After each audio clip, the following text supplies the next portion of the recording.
Hello and welcome to round number one of the AK Gaming Endurance Series here on Assetto Corsa. We are live right now from the track here at Road Atlanta, and joining me in the commentary box is none other than Chris Snipperis. Chris, good afternoon. How you going?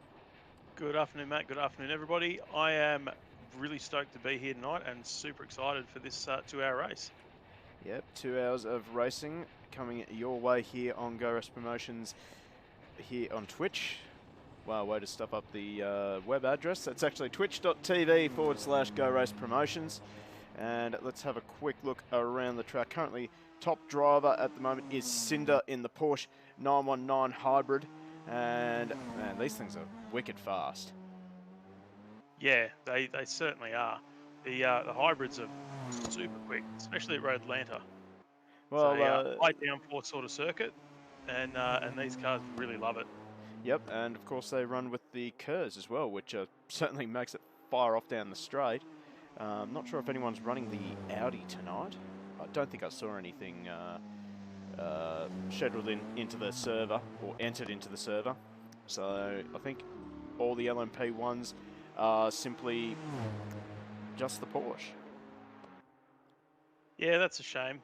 Single make race for tonight, but should still be very interesting. Yep, and of course, I'd managed to cut a few laps around the track in the LMPs, and let me tell you, it is a bumpy little circuit, but very difficult to get right. Let's right on board with Cinder as he takes us down the main straight towards turn number one. It dips down right on the apex before we head up to all these blind apexes and blind approaches to the corner. First lap, I went straight off to the left there and just yeeted the car over the jump there. That sounds about right. Yep. Looks like you're sticking with your MO. That was one night. That was only last night. Honestly, everyone, you do something once, and then that is the only thing you're known for. So into this tight little technical section before this long blast down the straight. A good chance for the LMP guys to start putting laps down on the GTE and LMP2 cars. But once again, I'm not sure if there are any LMP2s entered tonight. Before this final little left-right that goes up over the hill and down the hill. It's a huge roller coaster sort of track, isn't it? It very much is. There's a lot of gradient changes, a lot of elevation changes, and a lot of corners that are very much off camber. Very easy to run wide, very easy to miss an apex or to over brake or under brake into a corner. So it'll be a challenge. 2 hours, expect to see a few mistakes. Yep, and here's a mistake right here, getting caught up behind some of the slower cars, and there's not really a lot of opportunities in this first sector to get around the slower cars, as we see. Yeah, and that's part of the fun of multi-class racing. We've seen it in quite a few of the multi-class events that are being put on. But, the faster cars trying to find their way through the slower cars is always a danger. You have some experience with that. Of course, you ran in our WEC challenge at Silverstone. You were running the Corvette, and certainly had a lot of fun with the LMP guys. Yeah, the LMP guys kind of appear in your rearview mirror and then they're going straight past you. So a track like Silverstone, that's not too bad because there's a lot of high-speed areas and areas where you can give a bit of space without losing too much time. But Road Atlanta, well, if they catch you in that first sector, be prepared to lose 5 or 6 seconds, just letting them go past. And I suppose it's you just underestimate just the sheer speed difference of these cars. You sort of look in the mirror and think to yourself, oh yeah, I got maybe a couple of seconds before they're on top of you, and then next time you look in the mirror down the straight, they're right on you. Yeah, exactly right. And you see, Whoa. as the Cinder gets a little bit out of control there, got a bit airborne. I think it's Certainly usually sent it. faster when you keep all 4 wheels on the ground. Well, you can't go full send with all 4 wheels on the ground, that's for sure. It's yeah, as I was saying, more recently the Go Race Promotions GT 500 or Super GT series, you get to see a lot of very good multi-class racing and just how quickly those GT 500s can catch up to the GT3 guys. Yeah, that's right. How are you enjoying being on the other side of the fence for that league? Being in the stewards box, Yeah. it's difficult. There's been a couple of those little incidents where you just sort of go, "Geez, I wish I was driving instead of adjudicating." But yeah, it's different. Definitely very different. Let's. I don't think I've upset anybody yet. So Well, let's give either it I'm doing time. my job really well, or I'm not doing my job well at all. Well, if you weren't doing your job well at all, I think you'd be copying a lot more abuse. But thankfully, good community on the Discord. They're quite understanding when you hand out a bit of a pen. As we were going to do a lap with the top GTE driver or GTLM, but he's gone into the pits. Thanks for that. Well, let's have a look at instead our. Well, that's not a GT4. That's a GTLM as well.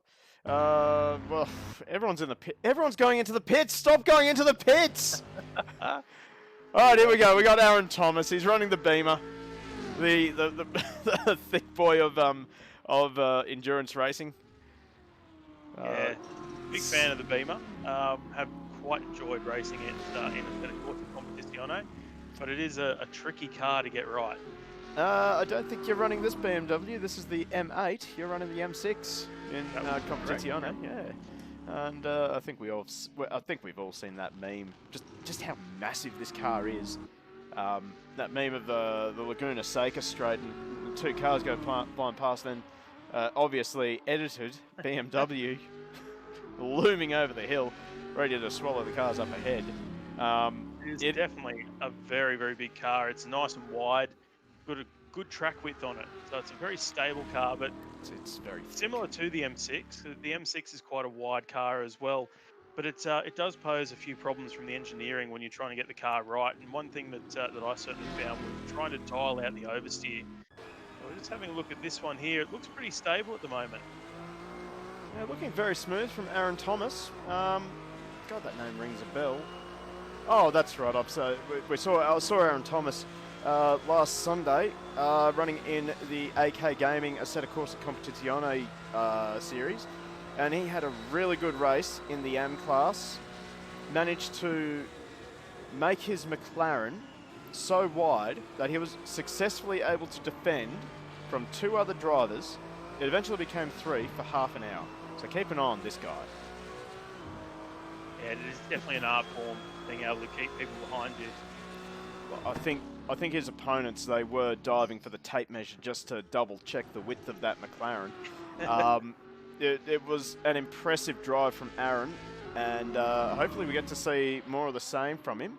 Although currently third fastest in the session, but not off too far. And of course, practice doesn't. I don't really think practice means that much when you look at the leaderboard. Because people have got different programs doing different things, so we don't know if Aaron's been running around with heavy fuel loads all race, or if he's all session, I should say, or if he's just doing some quick laps on low fuel or whatever. Or hell, who's sandbagging, who isn't? Exactly right. Like realistically, until the last probably 10 minutes of practice, when you might see a few guys go out and do some quali rehearsals, the leaderboard in practice not overly important. Well, I was At the moment, hoping it doesn't look like he's pushing. In fact, he's actually pulling up. I was about to say, it doesn't look like he's pushing hard, so I don't think he's on qualifying laps, but he's pulled up there and teleported back to the pits. So maybe he'll take some fuel out of it now. Maybe he's watching the stream. Yeah, maybe. Oh, there's another pretty thick boy in GT. That's the Ford GT. Jeez. Tell you what, all the GTLM cars, they are rather big cars. So, yeah, they certainly are. And they're quite nice to look at, I have to say. Although this Ford, I'm not sure. I don't really like the sound. Oh, nice early downshift there. Oh, and they both almost run off into the chicane. Well, there's going to be a bit of that tonight, I think. I think that was Dean Ander in the BMW ahead, who dropped it off the track in front of Chriso's 27. And I don't know if that car is meant to sound like that. Yeah, it definitely sounds like it's missing a cylinder. I didn't even think that was possible in sim racing. In fact, well, maybe he does have. Maybe he is missing a cylinder. He's pulled over, and so is Dean Ander. He did do a very early downshift, so he might have actually buzzed the engine on the way into that into the chicane. But that'd be amazing if he's done that, because I'm pretty sure these cars have got downshift protection. Well, I don't know, actually. I haven't actually had a chance to drive any of the GTE cars. Let's go have a little wander down pit lane. Oh, whoa, that was the wrong button. I did not mean to press that button. I wanted to press the shift button to make it go a little bit slower. But oh, look at that. We do have actually got an Aston Martin in the server, which is cool. I don't know who that is. I'm sure I could find out easily. And we also have an Audi in the server as well, so that's pretty good. So it won't just be Porsches in the LMPs. That's good. Yeah, that's good to know. Yeah. Got a good two GT4 Camaros running Marlboro colours tonight. Yep. So that'll get us banned on Twitch, I think. But oh well. Ignore that Ferrari. Well, actually, there's two Ferraris, so one of them will be racing, the other one will not, because the second Ferrari is, well, us. So we're not racing. It's quite impressive. A couple of GT40s as well. Well, pretty sure they're just GTs now. They don't make GT40s. Yeah. Bit of a shame. They could have just capitalised on that. But then again, I think maybe good call, because yeah, I'm not really a huge fan of the sound of the engine. It's disastrous. So we got nine cars in the server at the moment. I think we have a little bit more. There we go. Right on cue. Yeah. Let's go to the pits and have a look at who is who at the moment. And oh, there we go. We have 14 drivers in the server. 16? 15. Yes, 15. 15. One of us will learn how to count. Well, no, we won't. No, actually, it is actually 14 because there's your name at the top there. Yes. Okay. So we have Cinder. Professionalism. Good. Professionalism. Oh, look at that. Second position, Dravelmere. So, yeah. There's Drav had a fantastic run on Friday night in the DTM category. He's got good form coming into this race. Yep. GT Club, of course. One of the partner leagues of Go Race Promotions, run by Steve Joe, who's currently racing tonight. They do have GT3 and DTM. Really good community, lots of fun. DTM it's a test, that's for sure. They are certainly tough cars to drive. You and I both contest that series as well, running as teammates, and yeah, they are definitely a very, very difficult car to drive. Definitely take a particular driving style, certainly light on the right foot, that's for sure. And light on the left foot as well, with no ABS, no traction control, no electronic aids of any type, actually. Yeah, good challenge. Good old school style racing, almost. with more downforce than a Formula One car. Yeah, a bit of a huge shame about what's happening with DTM in real life, of course. Unfortunately, the news that DTM has folded, and I do believe that they're going to rewrite their own regulations. So that's a huge shame for DTM. What it does mean, though, for fans of Super GT and GT 500, is that, well, GT 500 will be able to run their own regulations, because they had a bit of a partnership with DTM. And basically the DTM cars and GT 500 made a new category, Category 1. And looks like it is peak hour on the racetrack at the moment. Everybody's leaving the pits. Yeah, a bit strange. I thought that would have been driver's briefing. Probably was driver's briefing, and now they're just going out for the last 6 minutes of practice, but we'll just continue going down this entry list. Turbo S4, another driver we've run into in the DTM Championship. He's quite a speedy boy, and he's currently looking like as though he's really enjoying the Ford GT as well, top of the GTE class. Aaron Thomas, we've touched on him. That man is able to make a car wide, and he is in a very wide car as well, so keep an eye on Aaron as well. Vanderham running one of the Ferraris. Well, Vanderham, he's also running in our Super GT Championship as well. He really impressed in his debut race at Albert Park. finishing second, but really took the challenge up to Chris Rafalo, particularly in qualifying. So there's another driver. Absolutely. Definitely And any another time driver. that you can take the torch to Chris Rafalo, you know you're doing a very good job. Moving on to GT4, we have Ben Ellis and Buller, and the blocker. I don't know anything about the blocker. I don't know. I know of Ben Ellis and Buller. Buller is actually one of the followers of this channel. So hello, Buller. And speaking of our mate Steve Duro, he is running a Ford GTE as well tonight. So yeah, good to see Steve is quite out a few there. of the Ford GTs running tonight. And oh, look at that! We've just got 2 more Vantages in the server as well. Exiled Reaper and Lethal Force. Lethal Force, actually one of our newer members on the Go Race Discord as well. So that'd be good to see him actually racing. And then unfortunately looks like he's looking at GT 500, isn't he? I do believe so. He might even Look forward to seeing him jump on the track in one of those things. Yep. Plenty of space. Well, running out of spaces actually. We've actually got quite a few people signing up for Super GT. So we're down to 10 spaces left. Yeah, fantastic. More numbers, the better the racing. Yeah, and a good mix of GT 500 and GT3. So that's always encouraging. Right, anyway, I think people are sick of watching this screen, so let's head back and we'll have a look at Dave Brister in the Audi. Yes, I think it's pretty certain it's an Audi as we have a Ford GT go straight across the track there. It's, may have been Steve Duro. I don't know that it was Steve Duro. Car 50 of mobile. Let's prove me wrong. Bring up Stereo Carcel and we'll go Steve Duro. Yeah, it was Steve Duro. There you go. I love being right, and it happens so often. Well, broken clock is right twice a day. Here we go. Yep, we're starting that already.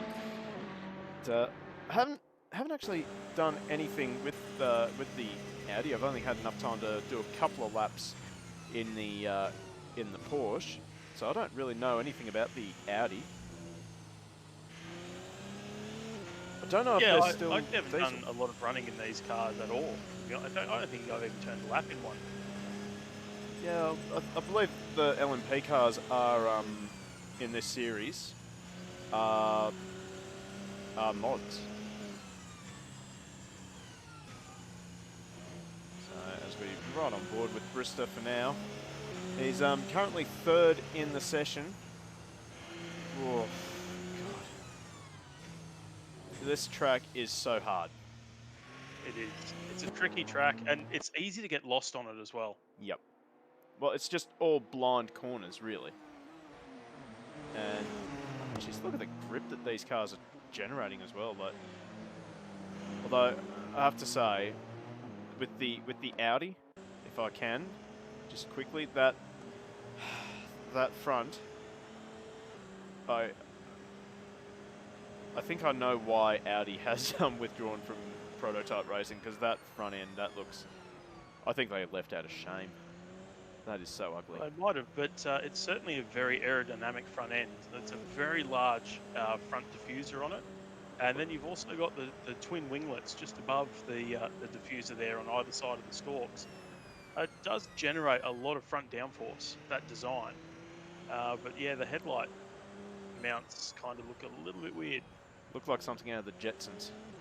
I think it's meant to resemble the TT, the Audi TT a little bit. I don't know what they base it on, but I'm just going to look away. The Porsche Definitely, is much nicer. it's got a very Formula One-esque front aero design on it.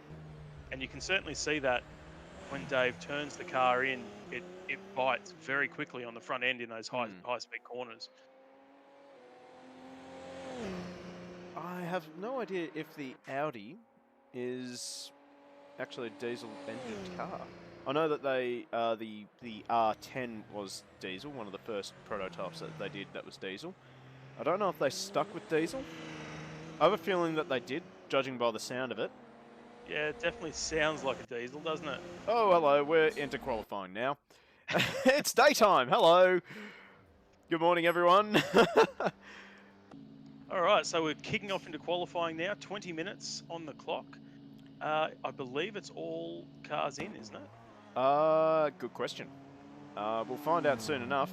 Right now, we're focusing on Gravelmere, one of the aliens that we've see quite a lot of. It's been a while actually since I've done a broadcast with Gravelmere featuring in it. So, welcome back, Drabs. Be interesting to see how he goes. Like I said, he's got form. He drove exceptionally well on Friday night. You and he had a fantastic battle, actually. It was a great battle. We were trading lap times. I think at one stage we were doing the exact same lap time, and we did it for about 5 or 6 laps before I dove into the pit lane, and that proved to be a mistake. Should not have done that. Yeah, I think if memory serves, you you took on more fuel than Drab did. Yeah, I certainly took on too much fuel. I think I just need to do a little bit more work on pit strategy. But anyway, we're here to talk about endurance racing. Hey, Alex Spinozzi. How you doing, mate? Good to see you joining the stream, mate. And also, just a bit of a quick shout out. Alex will be joining me tomorrow night for the V8 Supercars. Oh, excellent. Which also you're racing in tomorrow night. So Yes. I believe it's Albert Park. Yes, it is. Very good. Looking forward to it. Yeah, look, I think I am. I'm sitting about mid-pack on pace at the moment, a little bit more comfortable with the car. So, yeah, I think we're on for a fairly decent sort of mid-pack result tomorrow. You should be aiming a little bit higher than that, mate. But anyway, Well, we'll see. confidence. Confidence. I keep telling you, confidence. Anyway, as we continuing to watch Gravelmere in the Porsche. I almost said Audi. God, I've almost stuffed that up. He's got a 103 to beat. Oh, very tight at the top. 103.8 for Vladimir. 0.5 of a second between them. And, whoa, Cinder off the track, so that's going to be cancelling that lap. Alex asking a question in chat. What car are you in? So, Chris currently joining me in the commentary box. He will be running the number 61 WAU Commodore. No, not WAU. Oh, really? HRT? It's my own livery. It's your own livery. Oh, okay. Yeah, Mobile 1 car. Aha. Yep. Very good. As we continue to watch Gravelmere, is one thing that is strong about Gravelmere is just how consistent he is. Although looking at the sector times, not so much. But come race pace, he will put something together. Yeah. Alex, no, we got plenty of people. Definitely. Sorry, Chris, go on. Yeah, you definitely don't write Drav off in a race. No. Alex, no, we've definitely got more than just 2 people in the race. If you look down the bottom corner, we currently have Stera Carcel up, and that's showing the entire field. So if we have a quick count, 1, 2, 3, 4, 5, 6, 7, 8, 9, 10, 11, 12, 13, 14 drivers in the server at the moment. I'm sure we'll get a few more just pop in time for their qualifying as Brister goes to 3rd. 4.4 seconds off the pace, though. Yeah, he's found some pace from practice, though. So he finished practice about 7 seconds off the pace. So he's found some pace from practice. So that's good. Well, Gravelmere really pushing hard at the moment. He ran wide in the double right-hander. So I don't think this lap is going to be a super special one. Now, they may well be splitting qualifying. Quite possibly. The LMP guys are on track at the moment, and everyone else is in the pits. So let's join Dave in the Audi. So have a quick look. Can't really see what speed he gets up to. We'll do a speed check next lap, I reckon. He's just hit 200. Holds around about 270 through the last corner. And up to 300 k's. Okay. Yeah, just flicks off the 300k mark. Yeah. Interestingly, it doesn't look like he's using the entire range of the engine. Yeah, and if it is a diesel, that would make sense. Oh, that's a and he wild got that ride. all wrong.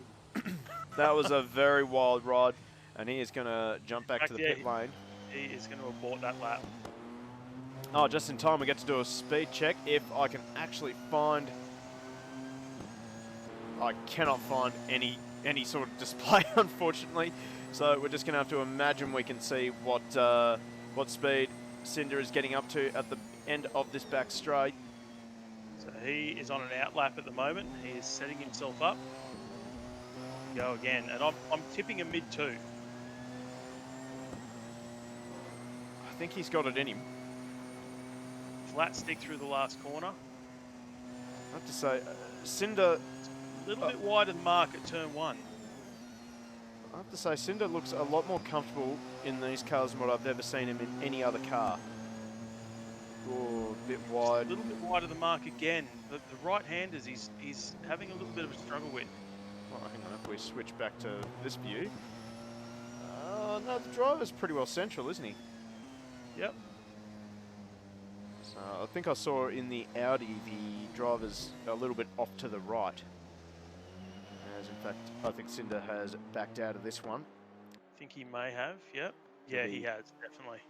He'll be recharging that KERS deployment and get set for another lap.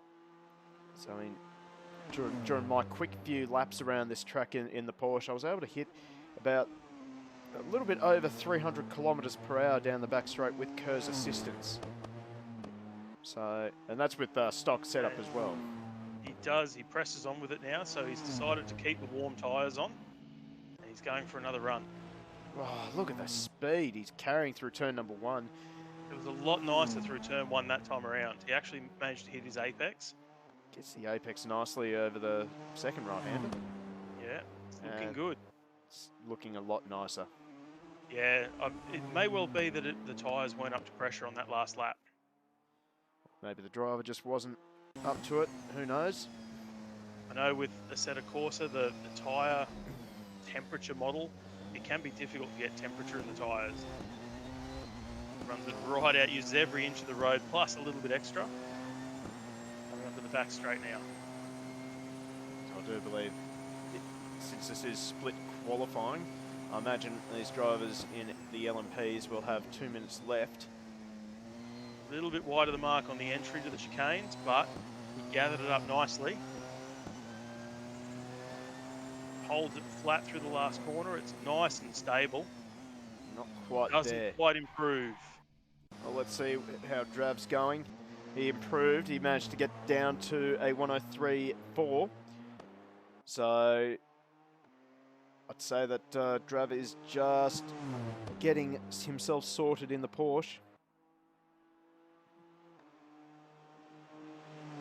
I'd say that Brister has had enough. He's happy with third. But again, he's improved as well. So he got his time down to 3.5 from the lead. So that was an improvement of nearly a second off his first flying lap. Jeez, just see the air these cars are getting over the drop there. As this will be the last lap for Drav. I'm pretty certain. Doesn't look quite as nice through turn 1 as Cinder. Yeah, the car looked like as if it oversteered slightly. Not using as much racetrack either. So either the car's more controllable. Whoa! As he proves me wrong. Oh, and geez. he buttons out of that. So he'll have Cinder's to going settle again.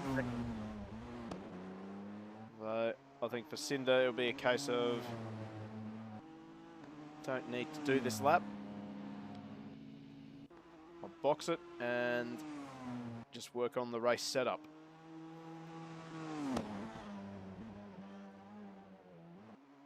Grab some dirt there through the first chicane. I've got a bit of warpage going on as well, so I'm hoping it's not a server issue. Cinder's car is riding the curbs really nicely. It just picks the curb up. It doesn't unsettle the car at all. When we saw that shot where we can actually see the wheel go across the top of the curb, the wheel doesn't bounce uncontrollably. It just absorbs the impact of the curb and then resets itself. As we see, Cinder is way out of it this time, as we've just ticked over the 10-minute mark. Let's try and find someone on track in GTLM. Let's see. So running a very similar setup to the Super GT. 10 minutes for the fast cars, 10 minutes for the not quite so fast cars. Well, it's a proven system. It works. Yeah, it does. Trying to find the front car at the moment. And I think it is, in fact, Matt Cotter. Here we go, the torpedo himself. So, Flame belch from the exhaust of that Aston Martin as he sets himself up for his first flying lap. Headlights on. Unofficial sign of get out of my way. actually, I'm pretty sure that's international sign. Yeah, visual language for get out of the way. I'm on a hop lap.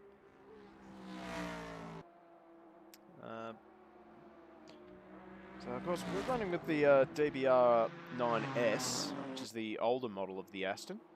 I don't think anyone. I'm fairly certain no one's made up the GTE version of the Aston, the new one, the Vantage. Oh, I'm sure there's something out there somewhere. Spinozzi, is that my mate Cotter? Yep.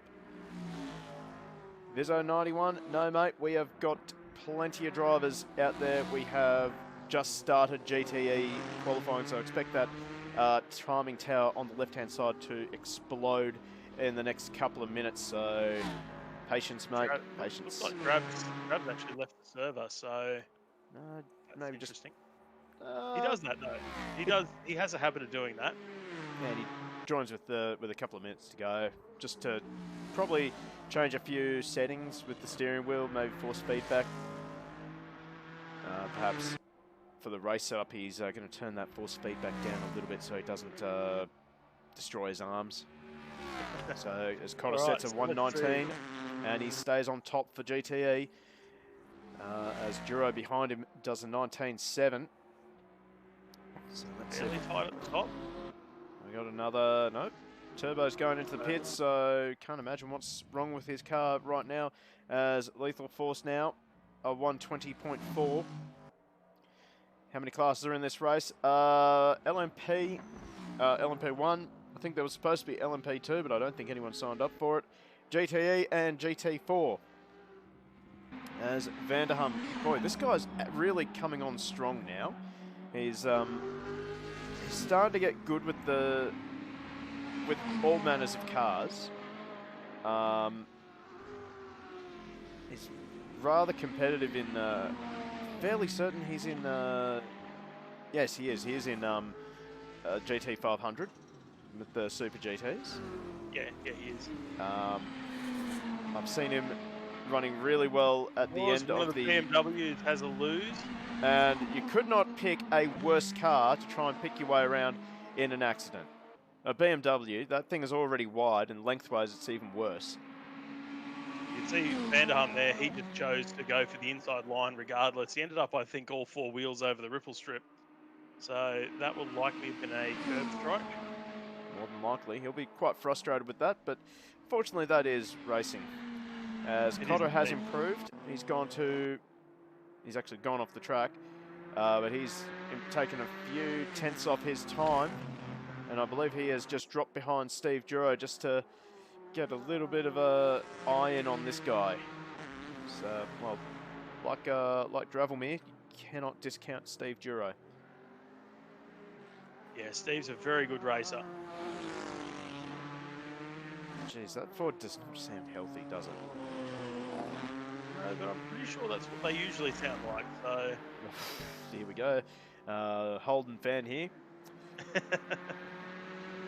Got to be nice. We got to be nice and impartial. And big thank you to Mega Slick Dude for the follow.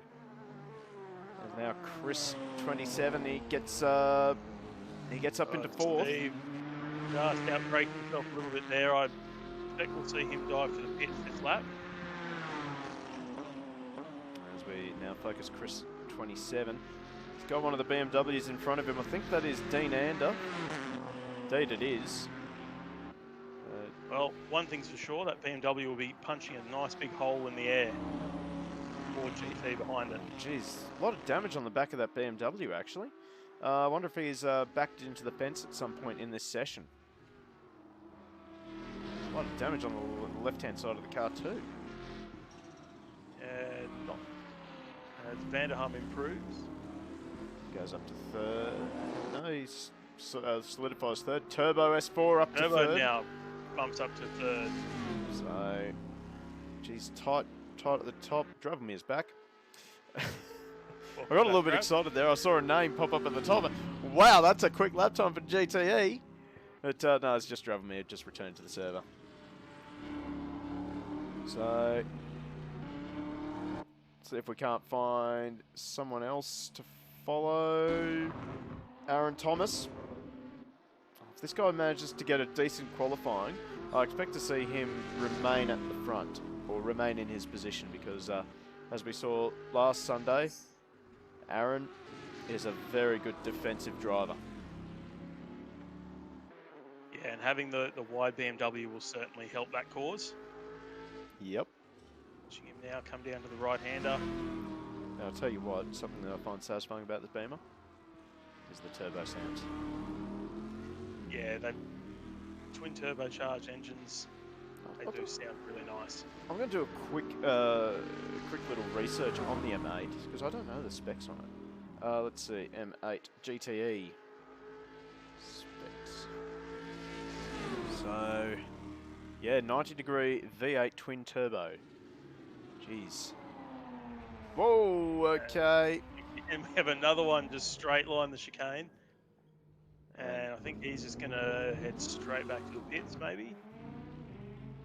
Oh, he's running out of time. He's only got 2.5 minutes to get out there and get a lap in. He still hasn't set a time. In fact, still waiting on one of our GT4 drivers to actually set a time. Oh, here we go. We got Bullard. That's not how you do it. That looks like a hardware failure in a way. Yeah, hardware. Oh, he's Maybe going. A big lag spike, maybe? Maybe just not familiar with the track. As now Duro goes to the top of GTE, a 1:18.7. What a lap. That is That is an impressive lap, yeah. So Cotter goes to This a is all a little 1:19. bit willing here for qualifying as well. Oh, that makes me wide. uncomfortable. Oh. Something very wrong with that Camaro. I think Buller's just not quite 100% familiar with the track just yet, which is a bit odd because they should have just had practice. He certainly got in the way of his teammate there as well. And, I'm sure there'll be a little bit of discussion there in the garage after this session. I can just find who his teammate is. He's got 3 of them. Go finding the right one though. Not lethal force. Oh, it's the blocker. There you go. Yeah. So. Well, the blocker got blocked. And yes, I did come up with that all by myself. God. Oh, where's that mute button? Aren't they a fantastic looking car though, the Camaro? Yeah, they're not too bad. No, I believe these are ACC ports as well. These GT4s. Yeah, they look excellent. Hmm. The current model is ZL1. Speaking of a ZL1, I actually managed to catch a glimpse of one in the flesh. Yeah, they're a pretty wild car, aren't they? Yeah. They sound amazing. I didn't actually get to hear it. I only saw it in someone's driveway. But yeah, those tyres are bloody thick. Yeah. Yeah. Definitely. Now what we need is somebody to take this car and make a GT3 spec. Yes.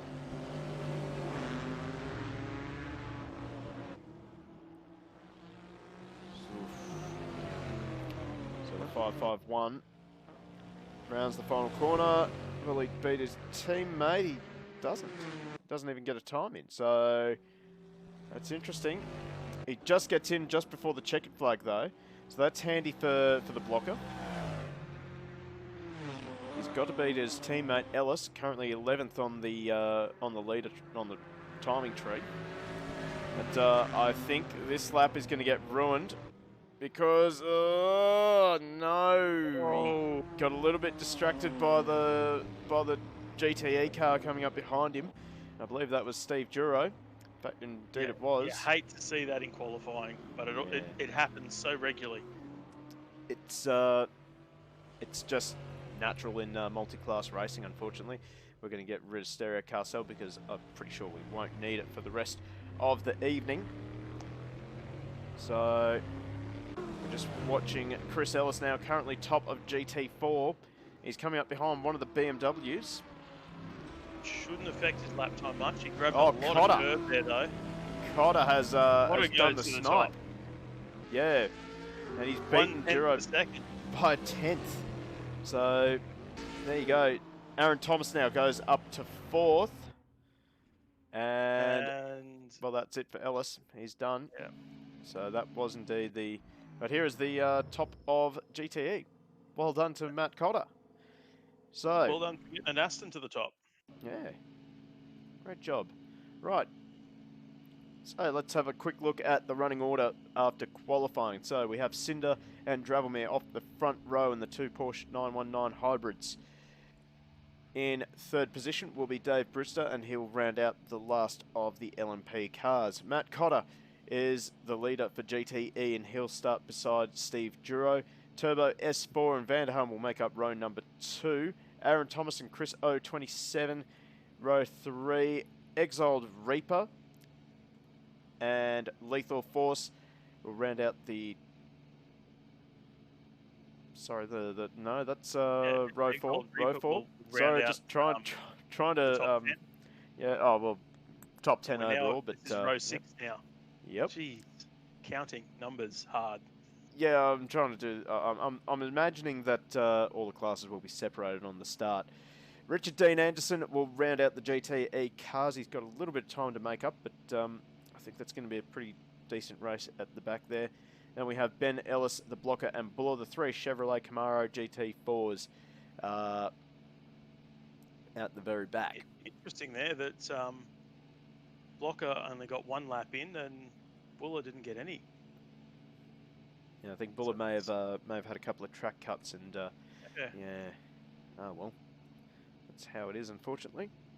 Right, let's get set for a start. That is not the button I wanted to press. Right, so it's now race time, and look at this field. That is actually really good to see this many drivers for this first 2-hour race. So, I'm going to take a quick wander up the grid. God, who's our tip? God, it's hard to go past Dravelmere for LMP, and very hard to go past Matt Cotter after that performance for GTE, and I think Chris Ellis for GT4. Yeah, I think you might be right. I think that's a pretty good call. You can't discount Steve Duro. He's usually a better racer than a qualifier. So, you know, I don't know. I think I'll buck the trend. I'll tip Steve Duro for GTE. Oh, I've done something funky with the camera there. Made everything all stretched out. So and there's the Ferrari safety car. Yeah. Well, let's head back to the front. So let's get some turbo whistles. Come on, BMW. Go on, mate. We're waiting on you. He's not going to give me the turbo whistle. Well, there's a 20-second delay with the stream, so I don't know. Who knows? You might be streaming. You might be watching the stream. You never know. But anyway, those of you in chat, don't be afraid to throw out your tips for this race. Who you think is going to do well? Who do you think is going to bin it? Who do you think is going to come from nowhere and win the race? and who's just going to drive away. Doesn't matter, just want to hear some predictions. So as we get set to head off on our warm-up lap. So away we go. The field just streaking away. Almost the entire field. Camaros has not left the field, not left the grid. Oh, there we go. There we go. He's away now. So that was Buller. Maybe some hardware issues going on with the purple Marlboro Camaro. What a sight. Absolute chaos is about to ensue. So let's rejoin our pole sitter, as he's got one Porsche behind him and one Audi lined up behind him. So this is going to be a lot of fun, I reckon. It's one of those tracks too where there's not a lot of opportunity to give the tyres a good weave, because it's just so undulated and so much turning.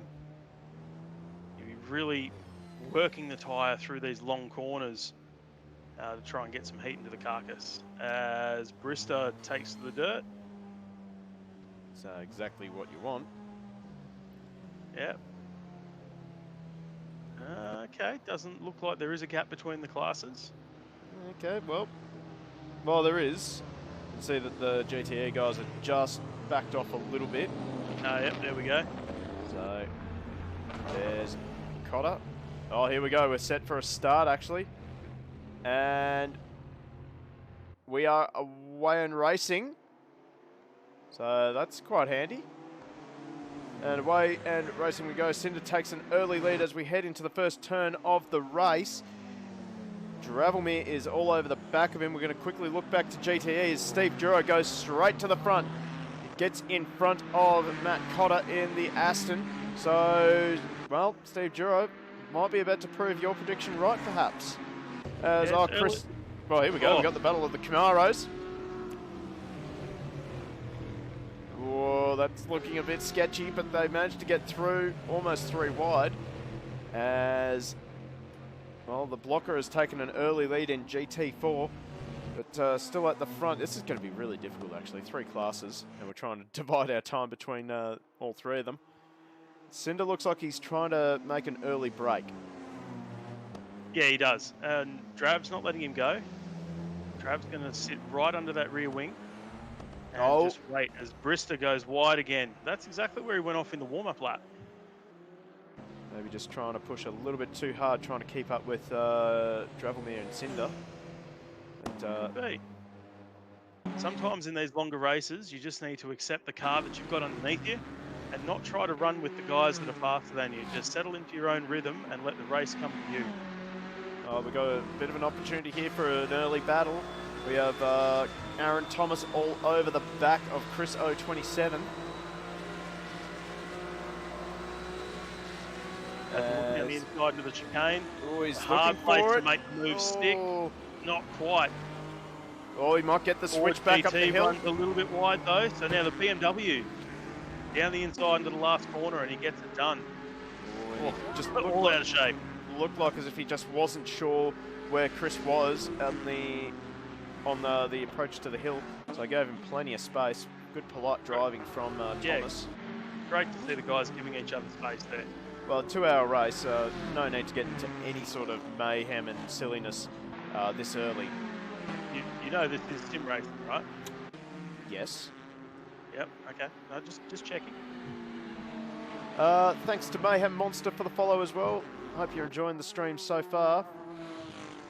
As we're currently watching Vanderham, he's got Turbo S4 right up behind him. The brake is glowing there. Those look pretty good. Yeah. Tricky corner, that one. You always want to pick the throttle up a little bit earlier than you think you can. So Cinder, he's run wide. Certainly putting the thumb screws in. He's just done his best lap of the race. I think it was a 105.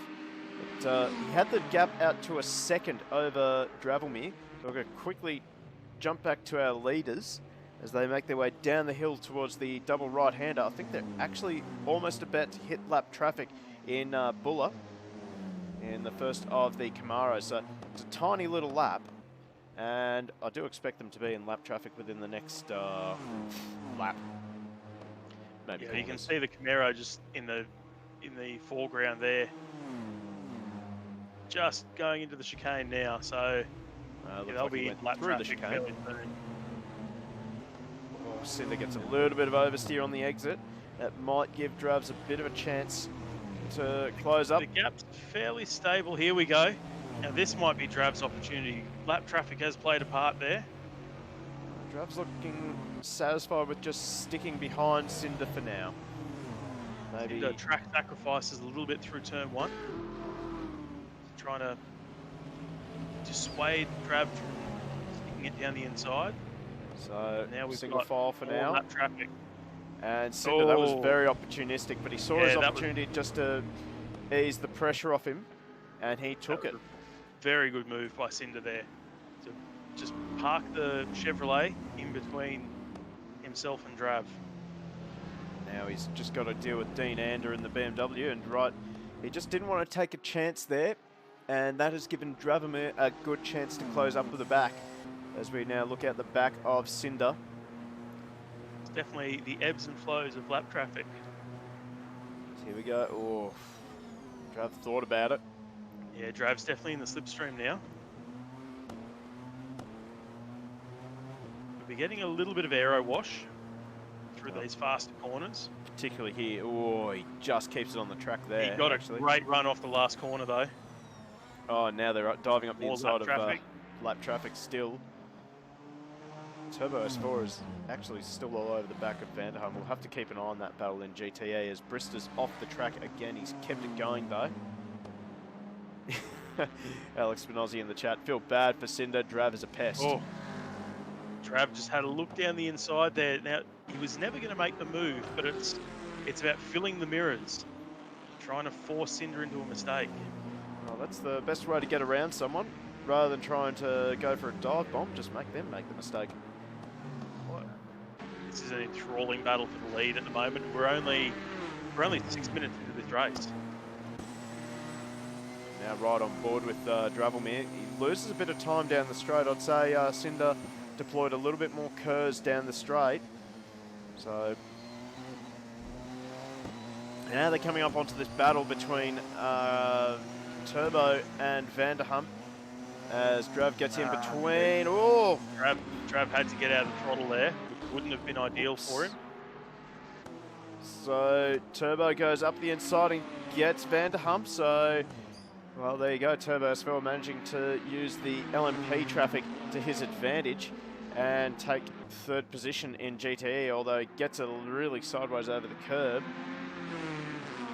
And Vanderham will be looking to make a move to get that position back as soon as possible. Aaron Thomas has managed to get back in front of Chris 27, so I think Aaron made a mistake somewhere. And that allowed Chris to get by him again. Yeah, Aaron's carrying a little bit of damage on the rear of the car. That's quite a... That right rear corner. He's taken a bit of a punt, perhaps. Certainly looks like it. We'll have to look for the corresponding damage on somebody Oh, else's I've just car. missed it. Oh, I thought I missed Trav. Oh, he sent it over the curb. So, there we go. So, Dravomir's made a very, very, very rare mistake. Unfortunately, we don't have replay. God, I wish we had replay. Because then we could see what actually happened to Drav there. I saw his name go up on the leaderboard. And then when we swapped back to him, he was going through the grass. And as he locks up into the chicane there. so that he is just under, probably just beating himself up for the mistake. He's A just little got bit to of dirt on the refocus tyres now. as well, possibly. So More than running off the likely. track, it does cause havoc with the tyre grip for about half a lap. So now it'll be a case of whether Dravomir can close the gap onto Cinder. But, Well, meanwhile, he's got an hour and 50 minutes, and 7 seconds is the gap. So might be a case of now he just tries to consolidate this first stint, get his pit stop done quickly. there's action going on in GT4. Buller's managed to leapfrog both his teammates. So Buller now leads GT4 in the Battle of the Camaros.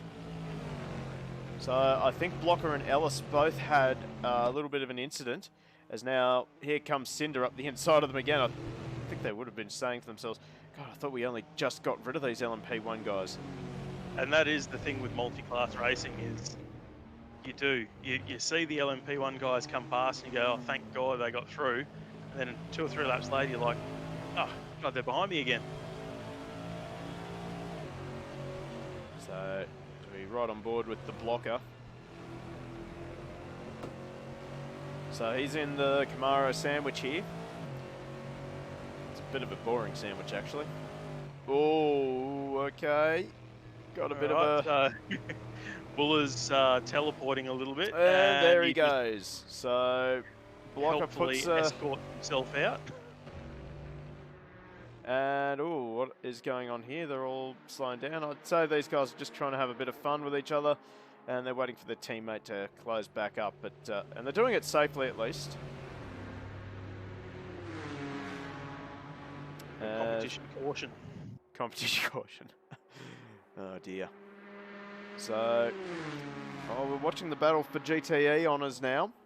As Steve Joe continues to lead the way ahead of Matt Cotter. Matt Cotter's going with him, though, in the Aston. He is. Steve's a very, very good, very experienced racer, though. Once he's in front, he's terribly hard to get past. So we'll have to see if Cotter's got anything for him. And then even if Cotter does manage to get around him, Steve is tenacious in the way that he attacks you. And he'll show the nose at all kinds of crazy corners that you wouldn't expect somebody to try a passing move at. Well, unless you're me.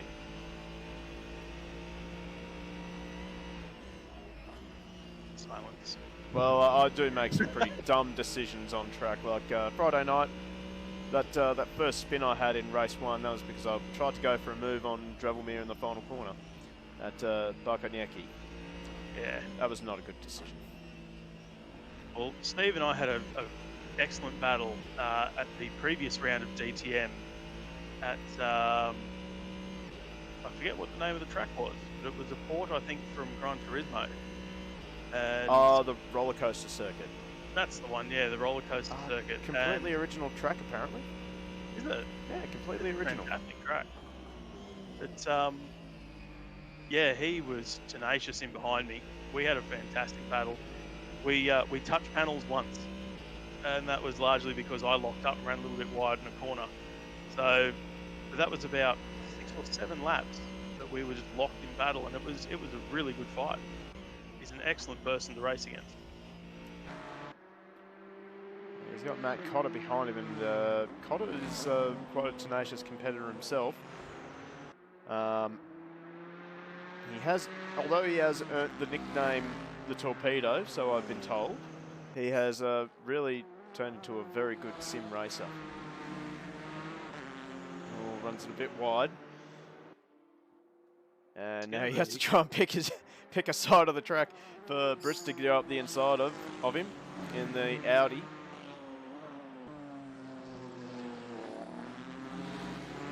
As Brista just picking his way around. Yeah. Okay, so FYI, if you're teammates with Matt in one event and racing him in other races, he ain't nice, even if you're friends. So there you go. That's from Alex Spinozzi. That's his teammate in ACC. So that's both halves of the... That is how all good race car drivers are, though. Yeah, that's 2 halves, or both halves of the Spinning Torpedo team. They had a really good run at the Spa 6 hour, actually. A little bit earlier. What was it? Last month. Last month, I think it was. The Spinning Torpedoes of Matt Cotter and Alex Spinozzi managed to take out the win, take out the event. So many drinks were had that night. Yeah, well, Spa is not an easy track. And 6 hours around there is absolutely punishing. So to come out on top, it's a really good job. So Buller now sets a personal best of a 31.2. So Buller is getting a little better, which is good. He's getting the Camaro Masterclass at the moment. Yeah. Camaro's all covered by about a second. So less than a second, although Buller now dropping off the back of both Blocker and Ellis. Something I forgot to mention about the Spa 6 Hour, they ended up with flooded track conditions. yeah, I can't imagine that would have been much fun. No, as Spinozzi's just pointing out in the chat, I love driving in flooded conditions for all of my stint. So here comes the LMP1 guys again. Looks like Dravelmir has actually really closed the gap onto Cinder, so perhaps some lap traffic really has helped Dravelmir here. So maybe Drav just not struggling, but maybe just not showing enough patience for 15 minutes into a 2-hour race. You know, endurance races are one of those funny little beasts. Yeah, you don't need to be in front at the 15-minute mark, but the race is so much easier when you are. So you can totally understand Drav applying the pressure here and trying to get to the lead of the race, because it is much easier to lead than to follow. Well, I would just wonder, and maybe worry, how much of his tyre he has taken out of that Porsche as he goes around one of the BMWs. Looks like Dean Ander. We've also had a DNF in Aaron Thomas, so huge disappointment for Aaron. He's showing up as a DNF on the tower. Big sideways Cinder! Cinder is wide. Oh, he's kept that. How has he done that? And he didn't lose that much time to Drav either. See, Cinder track sacrifices at turn 1 where Drav uses all of the exit.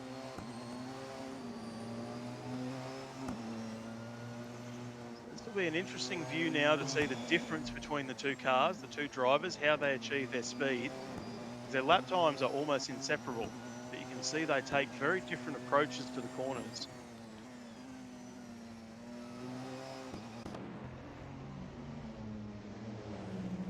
So I think Right under the rear wing now. now they're coming up onto more GTE lap traffic. That looked like Lethal Force in the Aston that they've just flown past. And now they're on to Exiled Reaper and the rest of the GT4 lunatics. So, well, it's all happening at the moment. Speaking of the GT4, they've reversed positions again. Buller is now leading the Camaro battle from Ellis and Blockers 6 seconds behind and currently wrapped up with some lap traffic.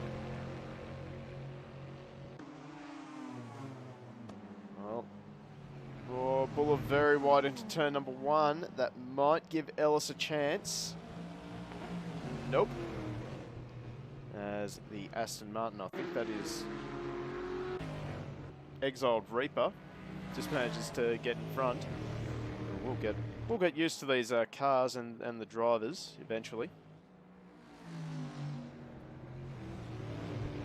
But, well, this battle is still on. And they're actually closing the gap pretty quickly onto Dave Brister, so this has really turned into a 2-horse race in LMP. Yeah, it has at the moment, but these guys, they're dicing with death at the moment through the lap traffic and fighting each other, so you never know. Oh, and Cinder again, another save. So Cinder, I think Cinder might be under a bit of pressure here. I think maybe Cinder's cooked his tyres rather than Drav.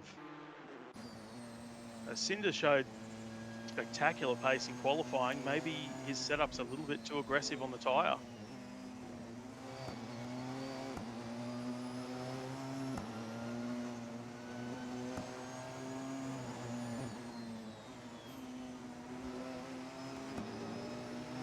Oh, now they've just managed to get around, I think that was Chris 27. Drav managed to use the full race line, so that gave him a nice advantage here. Here we go, Kerr's Right deployment. in behind. There we go. Look at the Kerr's deployment from the Cinder Porsche down the straight. He's gone. See you later, son.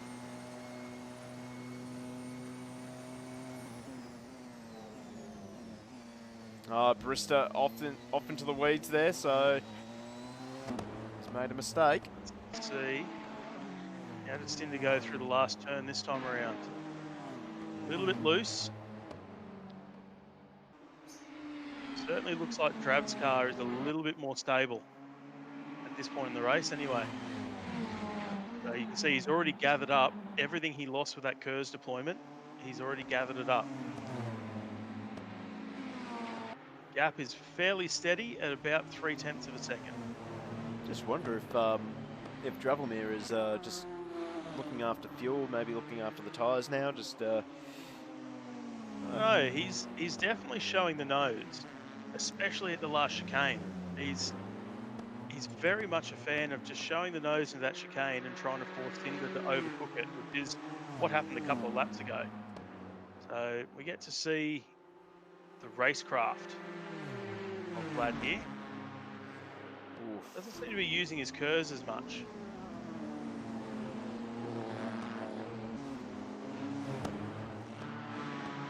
Well, it could be that he doesn't know that he has KERS, sorry. Definitely has KERS. Could also be that he's saving the KERS. Now you've got me doing it. The KERS. Oh, here we go, opportunity. For a moment like this, when he's right up behind and he's got that good run and he just needs that little bit extra. At the moment he can hold the gap to Cinder without using KERS.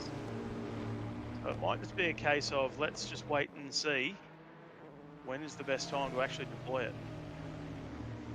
It could just be that he is aiming for a bit of an undercut, perhaps a little bit later, or an overcut. Maybe he's just hoping that Cinder will drop a wheel off the track and give him a chance to pass easily as they lap the GT4 guys again. And they're swapping positions. Still. Yep.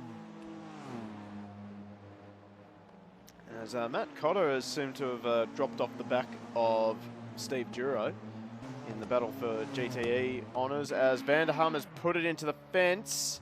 That's a pretty big bin. I would suggest there's probably some suspension damage on that car. Not sure if he's actually put it into the fence. We'll have a quick look around the car. Certainly a lot of dirt on it. It's not... Doesn't sound like he's getting up to speed rather quickly, is he? No. Oh, that's better. Might be worth checking the inside and seeing if he's got a bit of right hand down on the steering wheel.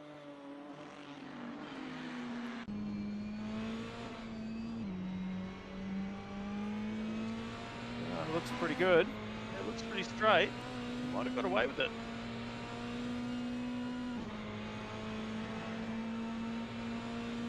Very unnatural wrist angle. Yeah, I just noticed that. Thanks. Oh, that's going to make me feel a little bit uncomfortable. Of course, huge announcement today in Australian motorsport that Team Penske is gone. They're ceasing their involvement with DJR, and Scott McLaughlin is now heading to IndyCar full-time. So congratulations to Scott McLaughlin. Yeah, congratulations to him. Certainly all the best to, I want to say young Scotty, but he's not that much younger than me.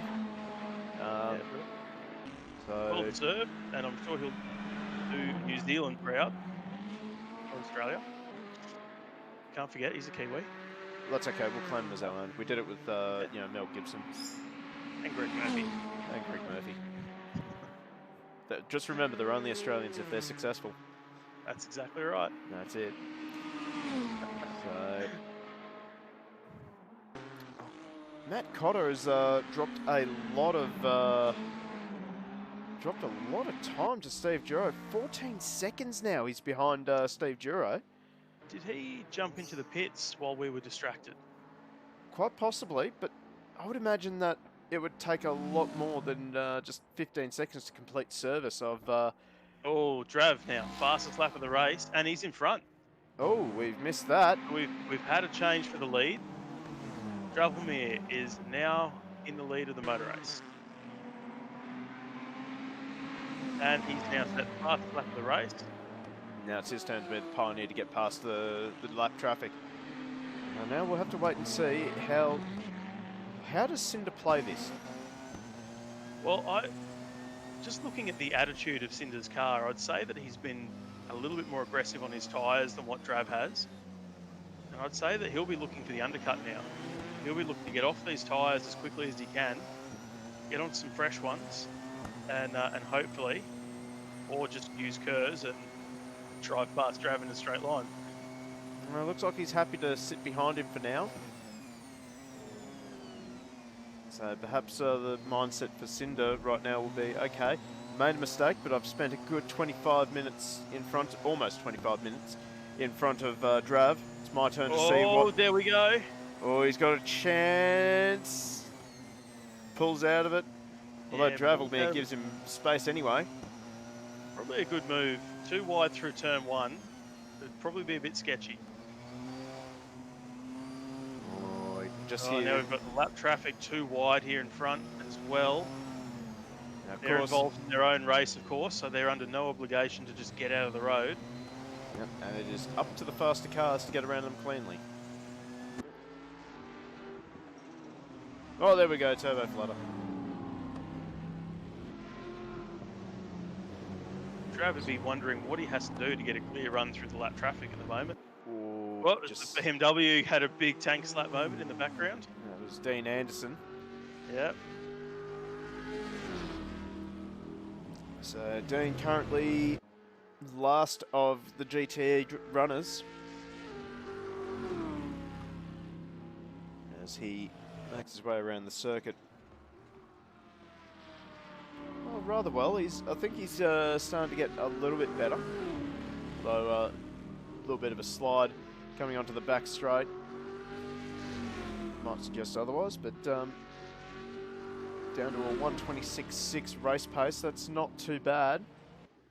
There's so something to keep an eye on is Vanderham and Chris O27. They're still starting to get closer and closer. Although not as close as these guys. Here we go again. Cinder headlights ablaze. He's actually making Dravelmir go defensive. He's trying to go around the outside. That is a very game move. And Yeah, so well, we thought he might just settle into second and just wait for the pit stops, but I think Cinder wants a lead. He wants to get back out in front. there's that Kers deployment from the number 1 Porsche. Yeah.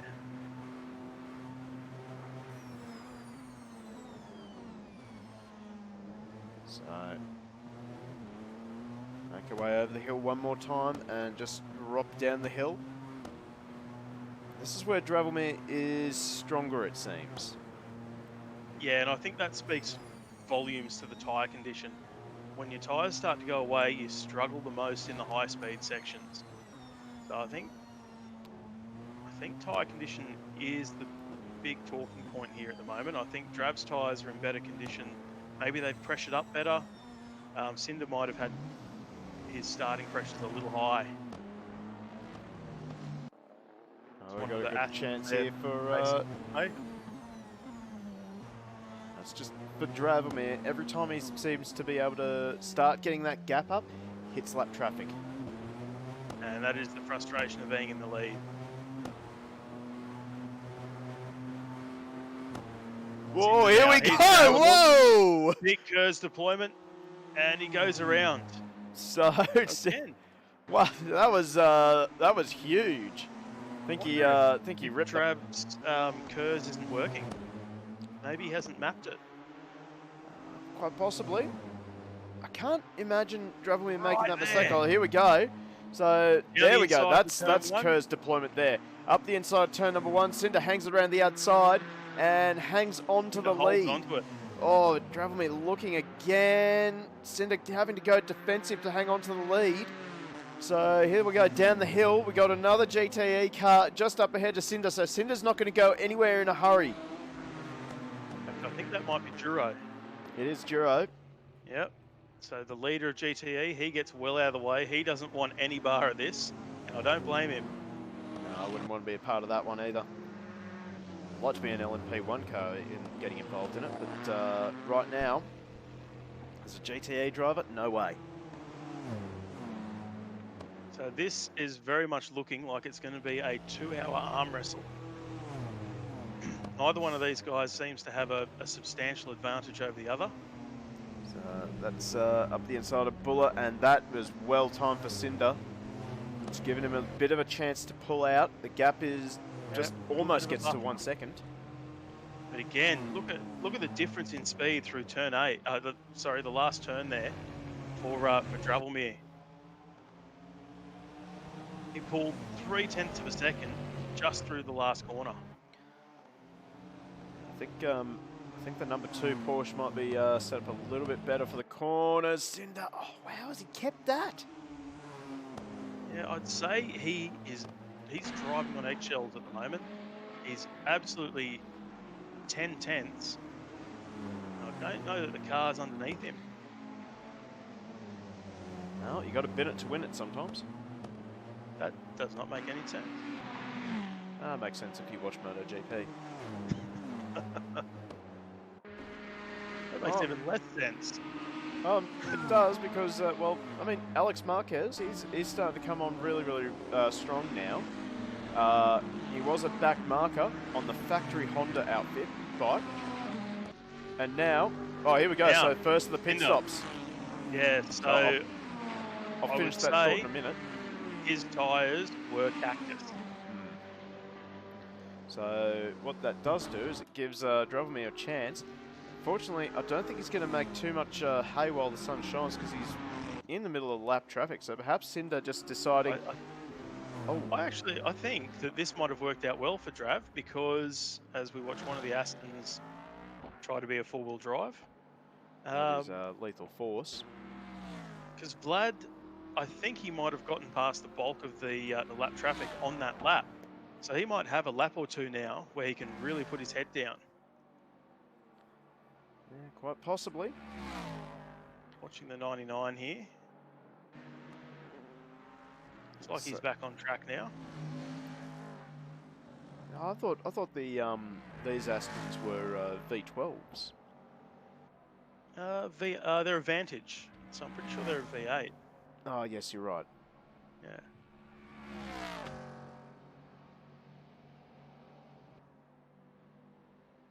What was the Aston that they ran in GT3? Because that had an amazing engine mode. It really did.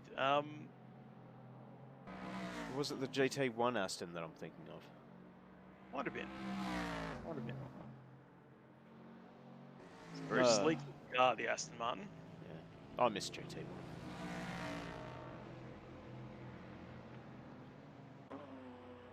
Actually, I think So Vlad now in the pits. Yep, so 1 lap later, Vladimir is into the pits. So we'll keep an eye on where Cinder is. Oh, Cinder right in the middle of lap traffic. Right in the middle of lap traffic. Him. Yeah, this is not great for him. So Vlad just had a clear lap with pretty well no lap traffic. He's still stationary though. Oh, Cinder into the fence! Big into the wall.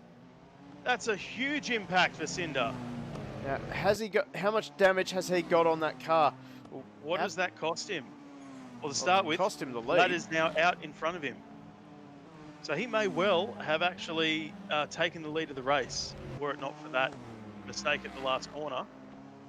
I have no idea how he's done that, unless he's come over the crest wrong. And the front of the car's lifted. We've seen the cars get a lot of air through that last corner, so it's possible that that's what's happened. Lifted the front of the car in the air. Now, how much damage has that done to the aero on this car? Let's quickly go into free cam view. We'll have a good look at the front of the car. Doesn't look like there's much damage, although I don't think these cars have a damage model on them, actually. At least not a visual one.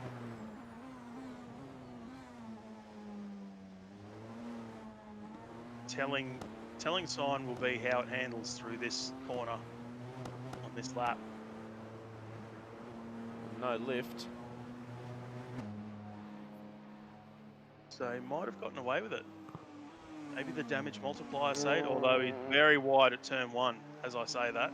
So perhaps he does have a little bit of damage to the front splitter. And that's just slowing the car down a bit. But he doesn't have to push too hard because as we saw, Dravelmere was able to make up a lot of ground just because of lap traffic. He made up more than 7 seconds. So for Cinder, his race is definitely not over. No, it's going to depend on how much that lose is going to affect the handling of the car and whether he elects to take repairs at his next pit stop. So just looking at the time that's counted down, we're looking at the very least a 2-stop race, possibly 3. Oh, we've got one driver here that is having a very, very, very lonely race, and that is Steve Duro. Not that he'll be complaining about a lonely race. After his last couple of races, yeah, he'll be very happy just to have a nice clean race. So he brings the Ford GT down the hill. And ticks off another lap of 1:23.2. So I'll have to keep an eye on his pace, because I want to see how consistent Duro actually is. So Cotter's done a 20.2. Matt Cotter probably, he's the man under pressure at the moment. Trying to close up the gap. Still don't know what happened to Cotter. He's made a mistake somewhere, and he's just lost so much time. Yeah, I don't think it was a pit stop, given how long it took the 2 LMP1 cars to traverse the pit lane.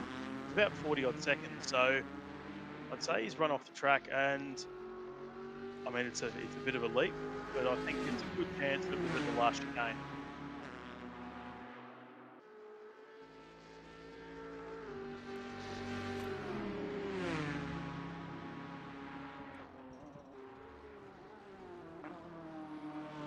Now coming up on lap traffic. I believe Dean Anderson in the BMW. I believe it would be. It is indeed. We're now 21.2. A little bit of lap traffic affecting that lap time. What was the lap time again, sorry? 22.2? 21.2. 21.2, okay. So, and a 21.2 from Matt Cotter, so Cotter probably being affected by lap traffic as well, perhaps? See, Possibly. He's still closing the gap, though. Now under 13 seconds. A little bit under 13 seconds. Although at 13 seconds, you wouldn't be pushing, would you? Just be trying to maintain. Well, as we say that. Yeah, well, I mean, Cotter's pushing. Duro, though, won't be pushing. He'll just be trying to maintain, just trying to stay nice and cool, hit his braking marks, hit his apexes, look after the tyre, maybe short shift here and there and save a little bit of fuel.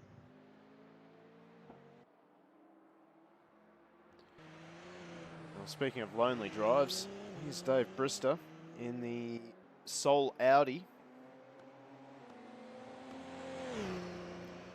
He's had a bit. Oh, and there's a big one up the front. That is Matt Cotter. What's happened to Matt Cotter? That is a very strange place to have a lose. What is going on here?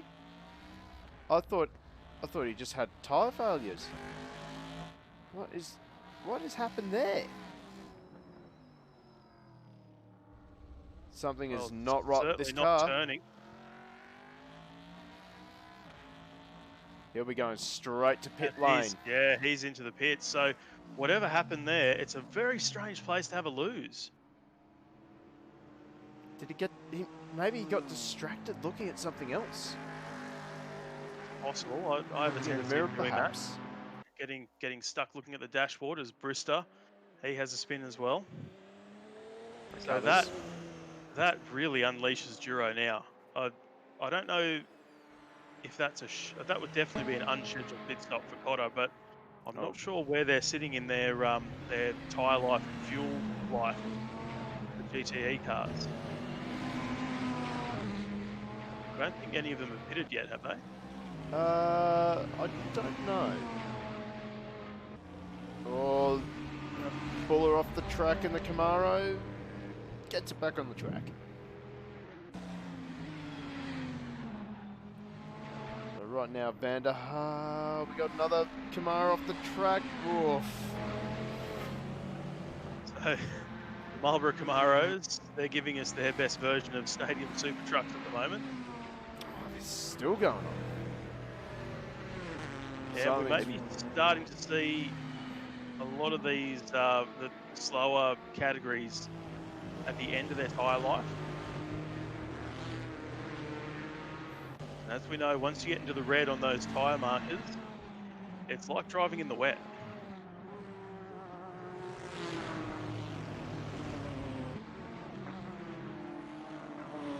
Corsa 27 in a very dirty Ford GT. So he's had a couple of off-track excursions. Right on board now with Chris. He's not that far behind Vanderham, actually. One of the Camaros there, getting well out of the road. Cotter back into the pit lane. Is he back in or is he not left? I think he may have copped a drive-through penalty. Indeed, he has. Yeah. So, never rains, but it pours, unfortunately.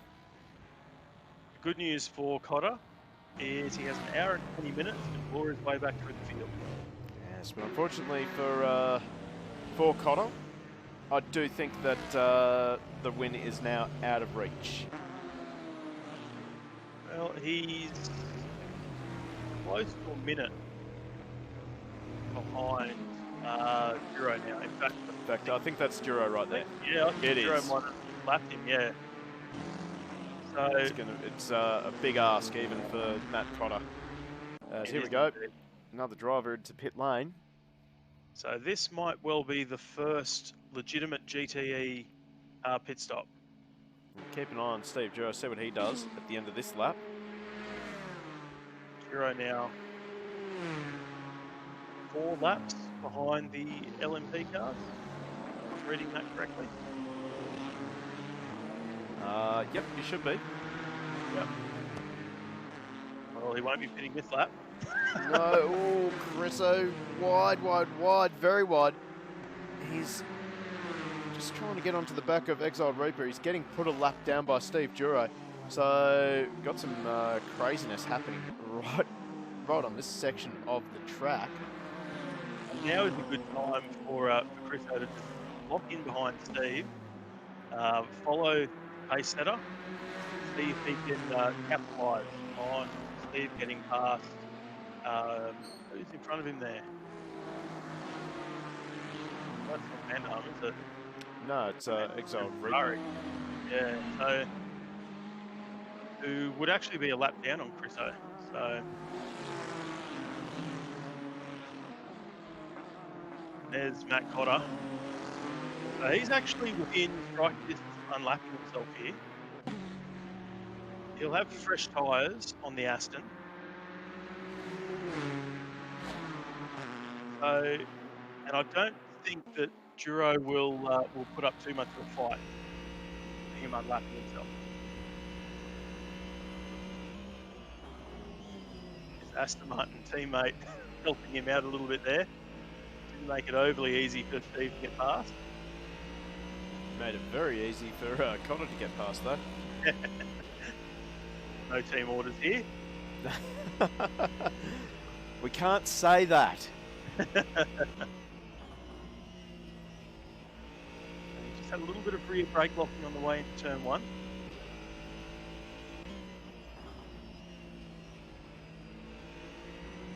Possibly hasn't quite got his bias set back up for having the full tank of fuel on. Those pressure tyres are definitely serving him well. Oh, look at that. Now we're going to see a bit of headlight flashing. Yep. No, not going to see any headlight flashing. A bit of a shame. We don't see more headlight flashing. Yeah, the regulations that AK run under don't permit you flashing lights at cars you're racing, only at cars that you are lapping. That's why we don't see it as much in the AK racing. It's a bit of a shame. It does look spectacular. It does indeed. Yeah, we got to see a little bit of headlight flashing in the Super GT League. A couple of weeks ago. Juro very wide. That'll help Cotter. So maybe it's not quite over for Matt Cotter. So he's now unlapped himself. He's back on the lead lap. Juro is yet to pit. We know that a pit stop takes roughly about 47 seconds. So there is a possibility he could claw his way back on. He could still have a race for the flag. And also shout out to Ignatius389 for the follow. Thank you very much, mate. Hope you're enjoying the show. A couple more of the GTE cars in the pits now. Exile Reaper and Dean Anderson. And the BMW. And one of the Astons. So the question will be, can Steve Juro stretch his tyres for another 15 minutes? Stretch his fuel for another 15 minutes. If he can do that, he can one-stop this race.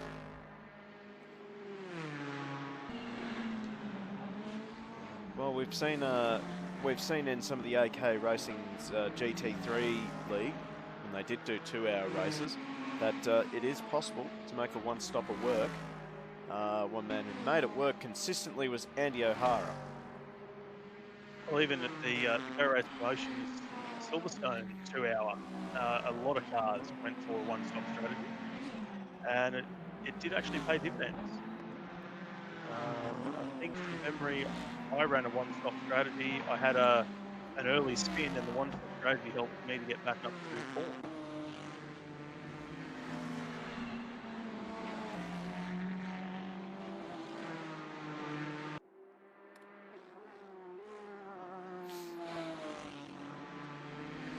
Here comes Matt Cotter onto the back of Vanderham. Oh, Vanderham, big twitch. He's not going to put up a fight to Matt Cotter as Cotter dives up the inside before the long back straight.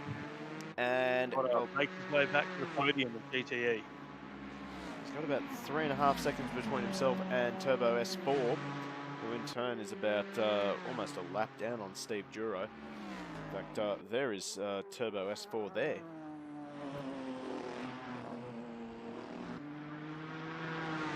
Juro very much enjoying the Ford GT.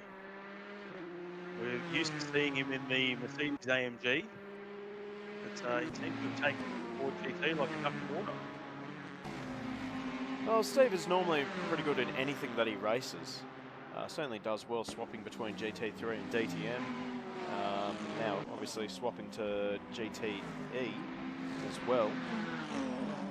He wasn't a fan of the Dodge Viper. Not a fan of the Dodge Viper, no. No, not at all.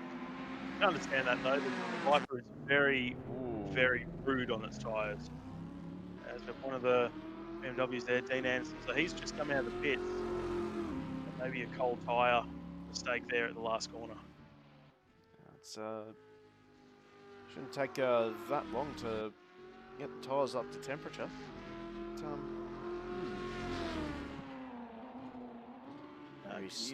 maybe still just learning. A lap and a half in Assetto Corsa. Sometimes the tyres really come up to pressure.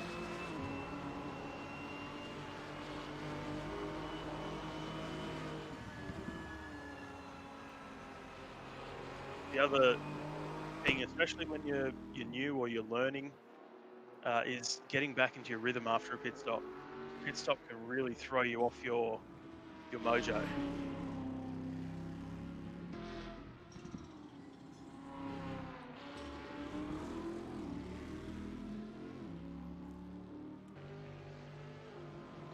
So the field really has settled down into, well, their own little groups now.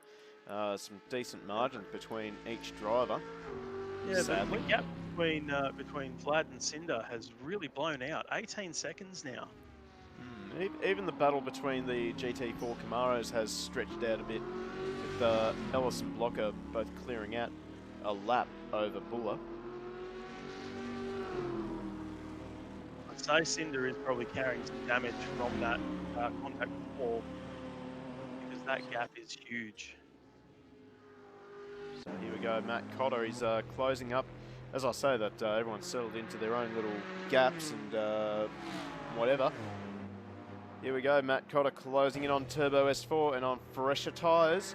And on a mission, I dare say that Turbo S4 is going to be an easy target. So Vanderham and Corsa 27, they've just pitted. Vanderham's just exited pits. Corsa 27, that's still stationary. Oh, we got Buller off again in the Camaro. At least I think that's Buller.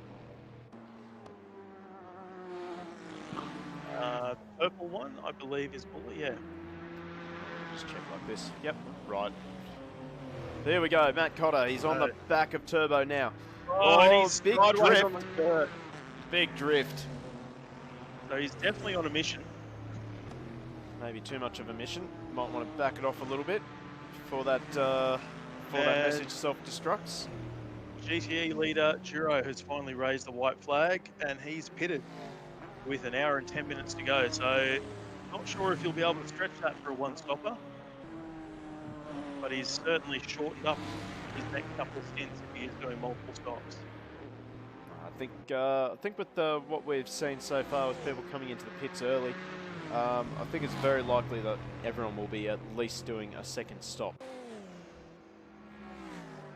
Yeah, Juro 10 already minutes, out of the pits. It's about 10 laps, and it's a big ask to save 10 laps of fuel.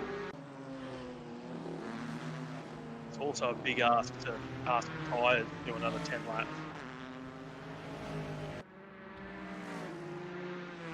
Cotter now hunting down Turbo S4. And Turbo's pace is not too bad actually. 21.3 versus 21.4 from Cotter.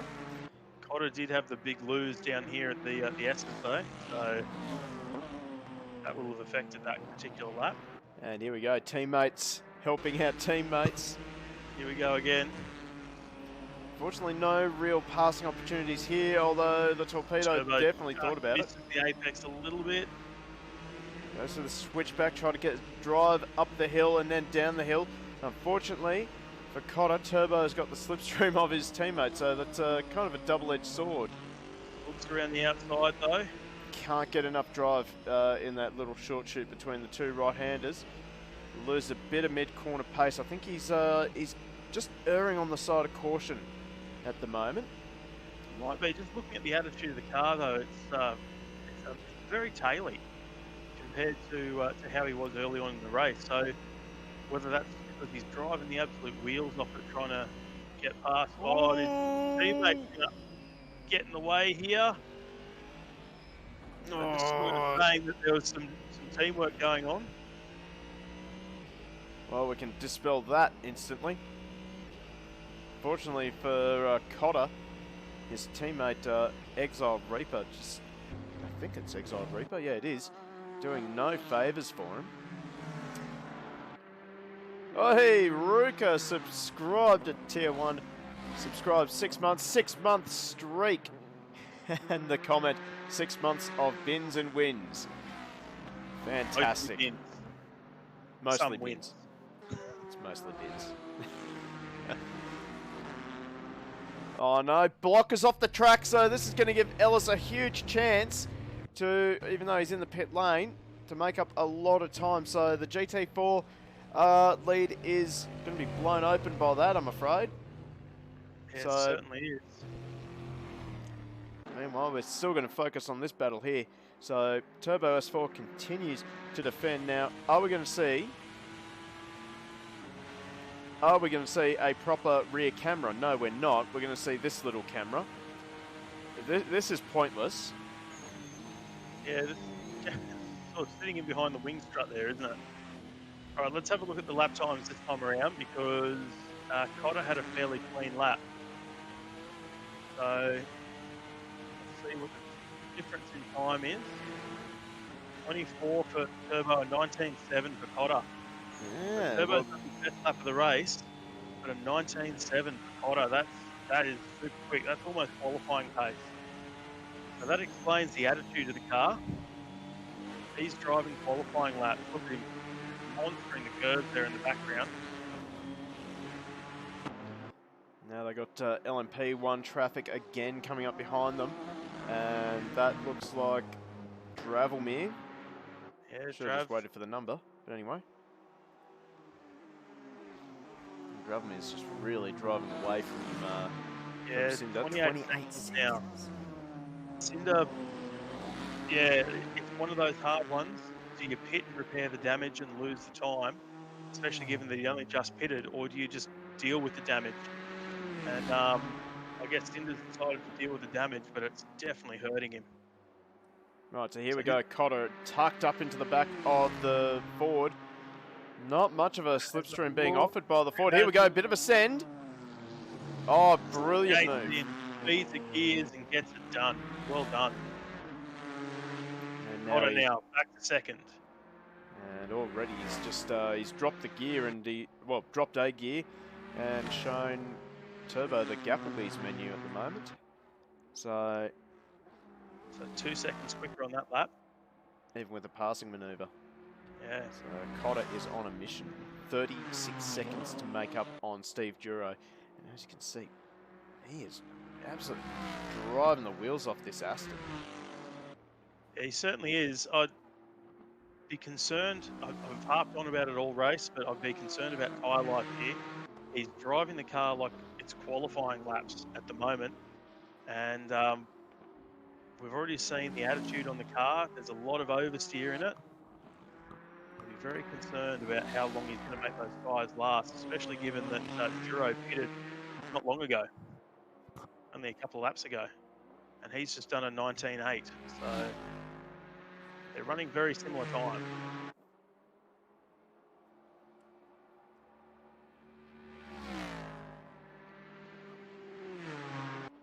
Definitely showed a clean pair of heels to Turbo S4 though. Turbo S4. I don't think Turbo's been in the pits yet. No, I'm pretty sure he has. So Cotter now does his fastest lap of the race, 19.4.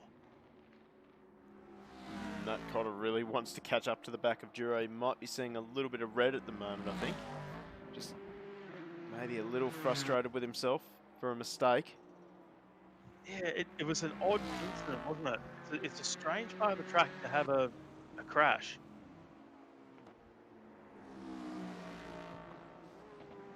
Where did he have that crash? I should remember, but I can't remember. Down here, it was. Was it? Not at this corner. It was on the back straight. I'm pretty sure. Oh yes, that's right. Yeah, he's ending up spinning like a top. Just here where the bend is in the straight. Fortunately, I missed it. Yeah, right there, the middle there. Fortunately, I missed an opportunity to do my Murray Walker impression of spin, spin, spin, spin. Round and round he goes. You also missed out on your 6 lights on, 6 lights off. Well, there's no point to it.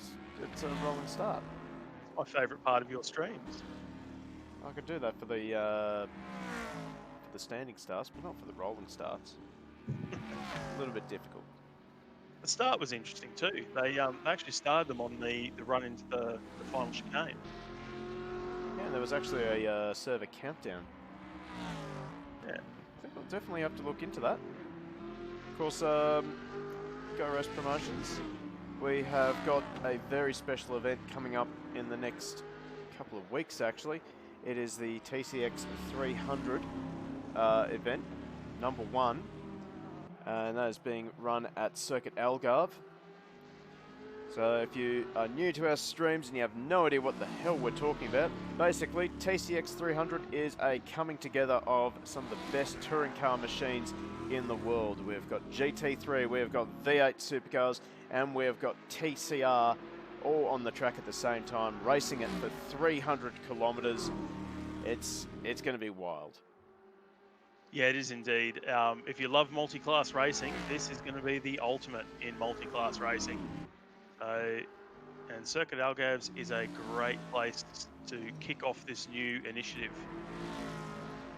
Yeah, and best thing, well, in my opinion, it's the best thing that Well, it's not a championship, so one race you can do GT3. Next race you can do V8 supercars. Race after that you can try TCR. Then you can go back to V8 supercars and back to TCR. It's going to be great.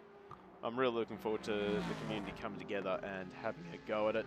Speaking of the community, if you want to join that community, hang on, let me try that again. Boom! Discord, come and join us. Come and get involved. We also have a Super GT League running at the moment. Racing round number 3. I want to say round number 3. Of this Thursday night. Very excited. Running at the Highlands Motorsport Park in New Zealand. So that's going to be very exciting. That is going to be wild. The Highlands track is crazy. Are we using the GP circuit? Long circuit. Yeah, cool. Coming over the bridge there is going to be just wild with those GT 500s. Oh yes. Oh, I forgot about that. They will be airborne. I didn't think about that. Oh well, it's going to be good fun. So yeah, make sure you join our Discord. So Cotter's, he's just done his fastest lap again, 1:19.37. This is great consistency from Cotter. He's actually got the gap down to under 30 seconds. So yeah, so he's ripped about 3 seconds out of Duro in the last couple of laps, which it is surprising. Duro has fresher tyres, given that he only pitted about 10 or so laps ago. But yeah, at 27 seconds gap, I suppose he doesn't have to be wringing the neck of that Ford GT. Well, we were talking earlier about trying to make the tyres last. Perhaps this is Duro's plan. Just look after the tyres now. You got the gap. You don't need to push too hard, and try and stretch that fuel out as well. So Duro 22.0. He's so not either in a rush and either heavy traffic, so or Brista off the track again. He's done that a very easy part of the circuit, really. Sorry, I absolutely. Whoa! Big slide there. So something's not happy with that in that Audi. I would say tyres either overheated or dirty. That car's almost not looking like as if it's like even a straight line. He's had quite a few offs. He might be carrying a fair amount of damage. I know he's been into the pits a few times. He's now 4 laps behind Ralphmere. And speaking of pits, Cinder back in the pits. So Cinder's finally blinked to get the damage repaired. Oh, Brista, hang on to it. Sunshine. There we go. Great car control. Someone clip that, please. Ruka, do your thing, mate. I'm assuming that Ruka's still in chat. Yeah, there he is. He's still there. Yeah. Hello, Ruka. That was insane.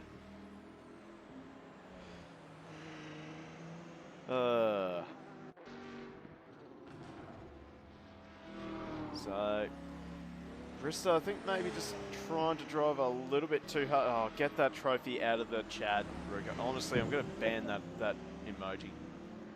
Ugh. So, Vlad now responds to Cinder pitting.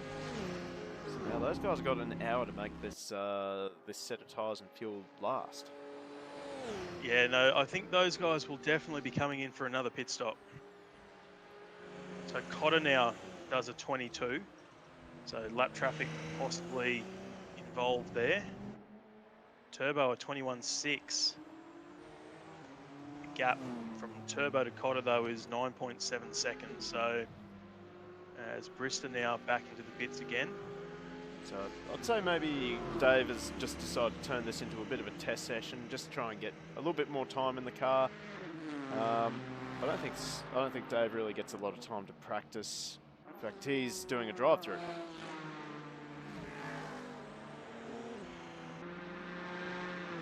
I would say that is for track cuts. Quite possibly. Now, I'd like to give someone bit of time here, and that's Lethal Force. He's I've sort of been monitoring him. I haven't really seen his name glow in red at all this race. So he's been driving consistently, he's been driving smoothly, he's been staying out of trouble. That car looks pristine. Yeah, there's not even a dirt mark on it, is there? It is nice and clean. He's driving it super straight. He's unfortunately a lap down from his nearest competitor, which is Corsa 27, who I believe is right up ahead of him. So he's got a little bit of work to do to try and close up. But if he just keeps doing what he's doing, staying out of trouble, keeping the car clean, keeping it nice and straight, without any, dents in the panel, he should be on for a pretty decent result, I think. Yeah, I'd agree with that. He's doing a great job. 25-0. So he's not exactly setting the track on fire, but he's not taking any silly risks out there.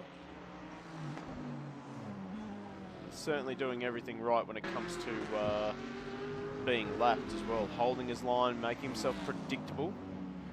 There's really good driving there. And when you're doing multi-class racing, that is the best thing to do if you are in one of the slower classes. Be predictable. You don't have to jump on the brakes and pull out of the way to let the faster guys go through. Just don't do anything that might shock them. Yeah, that's it. The worst thing you can do is brake and try and slow down. That's bad. Personally, and you do have a tendency as well to want to lift off and let the faster guys go past you under a braking zone, and sometimes that just makes it worse because they end up catching you right on the apex. You're better off just driving your race, holding the racing line, and just being nice and predictable. As he has a look down the inside of that's Dean Anderson, I think. Yep, it certainly is. General road user. Sounds like general road user advice. Well, if you're in Canberra, what you want to do is not use your indicator at all. Keep them all guessing behind you, okay? Whatever you do, don't use your headlights at night, okay? Because you don't want anyone to see you, okay? That's the trick.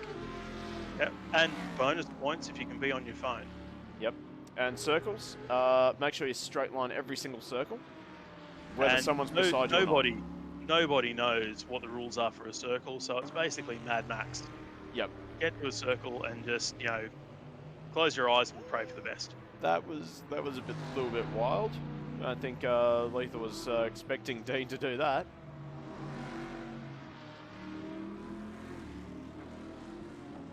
But, yeah, you would think in Canberra, with the amount of circles we have, people would know the rules for circles. But then again, we also have a circle that has about 4 or 5 traffic lights on it. So yeah, that that's confuses the best of people. I know people from NASA who don't know how that works. Oh, there we go. Cinder now, that was Cinder. Through. So Cinder seems to have picked his pace back up. He's back in the 6s, and he's maintaining that gap of 29 seconds to Vlad. So I'd say that damage was substantial on his car. Indeed. And we also haven't given much love to this guy, actually. Ben Ellis, sorry. Call him Chris Ellis, because I race against Chris Ellis in Octane. But it's Ben Ellis here. And Ben has finally pulled away from the blocker. He's just trying to... I think that's actually the blocker in front of him. Yes, it is, yeah. So the blocker's trying to stay on the lead lap to have a bit of a chance at Ben. But Ben... Well, he's trying to get him... Trying to solidify that position. Here we go, they... Side by side. Wheels? I think they rubbed wheels there. They're still rubbing. They're still banging. Oh, oh this is getting a little bit naughty. This is naughty. But Blocker is not having any of it. He's living up to his namesake by the looks of it, as he holds off Ben. And I'm loving a lot of these new mods, especially the ports that are coming across from ACC with the LEDs in the windows. It just looks so good. Oh, Ben, he thought about a send into turn number 1. Couldn't quite get it done. Now they got GTE traffic coming up behind them, so this might give Ben a chance.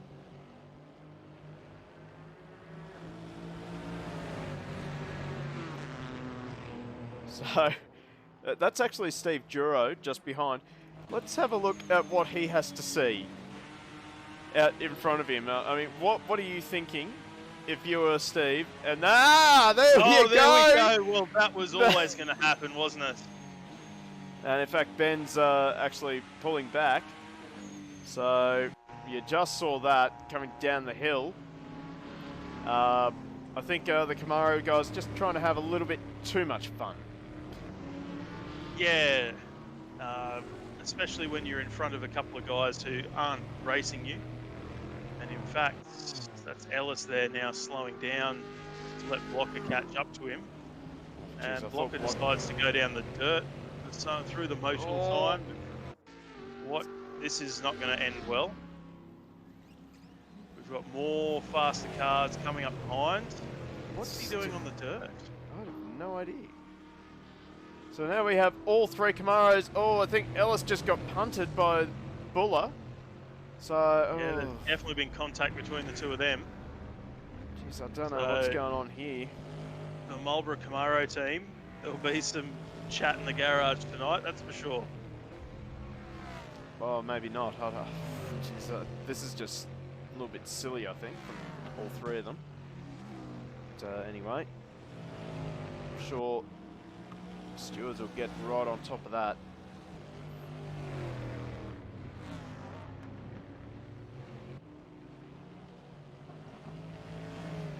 So we see the Blocker now. He's one of the assets behind him. That's Cotter. No, that's Exiled Reaper. Oh, it is too. He's turned his headlights on now, so he's obviously had a gutful. And Cotter's in behind there as well, so I'm technically still correct. You're really stretched for that one.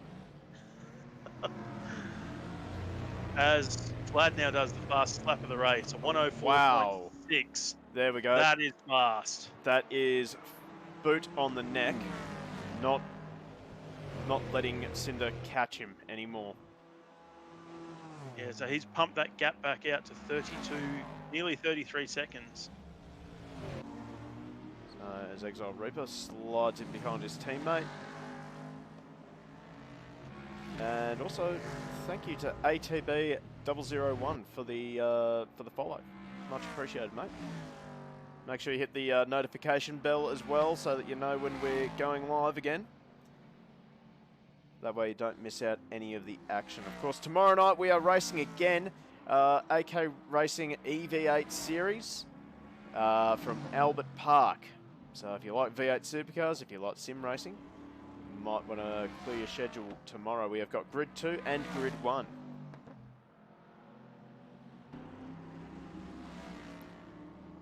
Now, speaking of Cotter, he's got that gap down to 22 seconds now to Steve Duro. So he continues to charge along.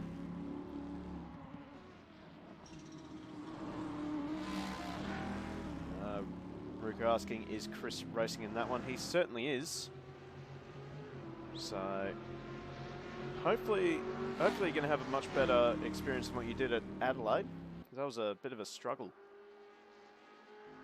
Yeah, look, a lot of people sort of saying Melbourne will be better. I don't know about that. Melbourne is a tough track. The deck's not too bad, but it is a tight track and there's a lot of places where chaos can occur. So I'm expecting chaos again tomorrow night, and just going off the early times for the weekend, I'm expecting to be in the middle of it. So Oh, geez, Ruka in the chat already expecting you to be taken out then. The other thing with Melbourne is it is very, very stringent on track limits. A lot of my best laps have been taken away so far because of a millimetre's worth of track limit. So that will be interesting in qualifying. And then, of course, the race, I think drive-throughs will be abundant. That'll be the main thing, won't it? Stay out of trouble. Don't get any drive-throughs, and you should be quite good for a decent result. Yeah, I'm thinking of just starting from pit lane, to be honest. Just go full send into turn 1, it'll work, trust me. Yeah, that historically has never worked. Yes, it has. I have a very vivid memory of a Ferrari being airborne from trying to send it into turn 1 at Melbourne. I believe it was Ruben Barrichello. That was a Williams, actually. It was a Ferrari that went airborne as well. Not the same year. Oh, okay.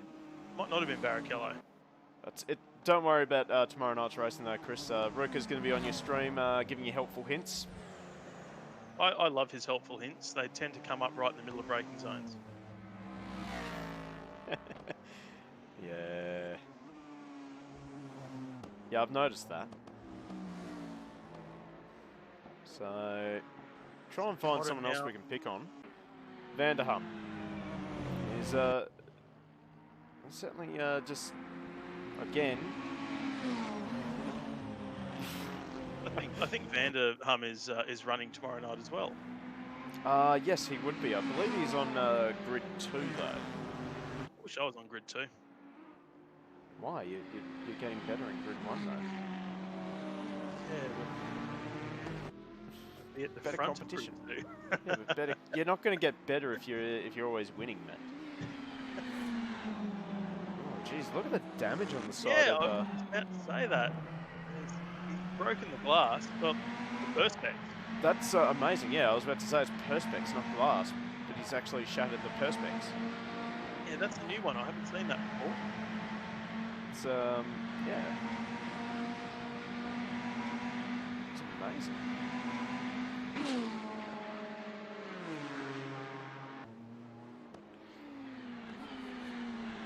So, Vanderham, I don't know who that is behind him. I think it's not Chris 07. I don't even know who could be.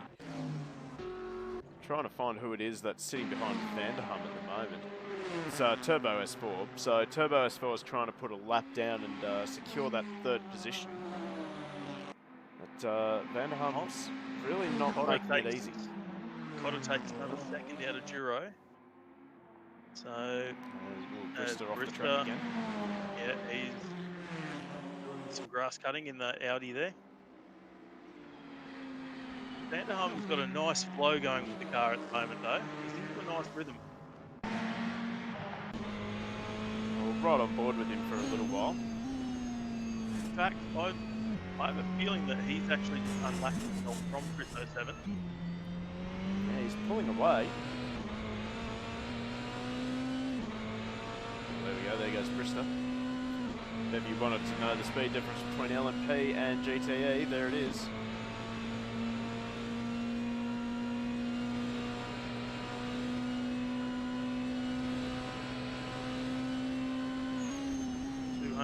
.54 kilometres an hour before he picks the brakes up from the chicane. Back down to about 100 k's an hour in the middle of it. And 205 kilometres an hour at the apex of the final corner as well. In fact, Turbo S4 and Vanderham actually doing almost identical lap times. Just as we were dropped off the edge of the track there. Just as we were singing high praises of him, so there goes the commentator's curse again. Yeah, I meant to speak about that. Do me a favour, don't look at me at all tomorrow night. Every time you looked at me last time, I crashed. Well, maybe you should stop crashing. Stop looking at me. Well, this is something interesting. So, remember how we were saying that Dravilmir was breaking the back of Cinder. Well, Cinder has actually ripped. Well, there you go. Fastest lap of the race, 104.5 from Cinder. So Cinder is tearing time out of Dravelmere. Dravelmere, last lap was a, if I can quickly just bring it up, a 116.2. So 10 seconds. So he must have had a big lose somewhere. And that's an awkward time to have a spin when your nearest competitor does the fastest lap of the race. It's like maximum damage. Oh, a lot of understeer going into the chicane. oh, again, really very struggling. out of shape. Yeah. Struggling coming down the hill. Which was his strong section. Even that lap was a 107.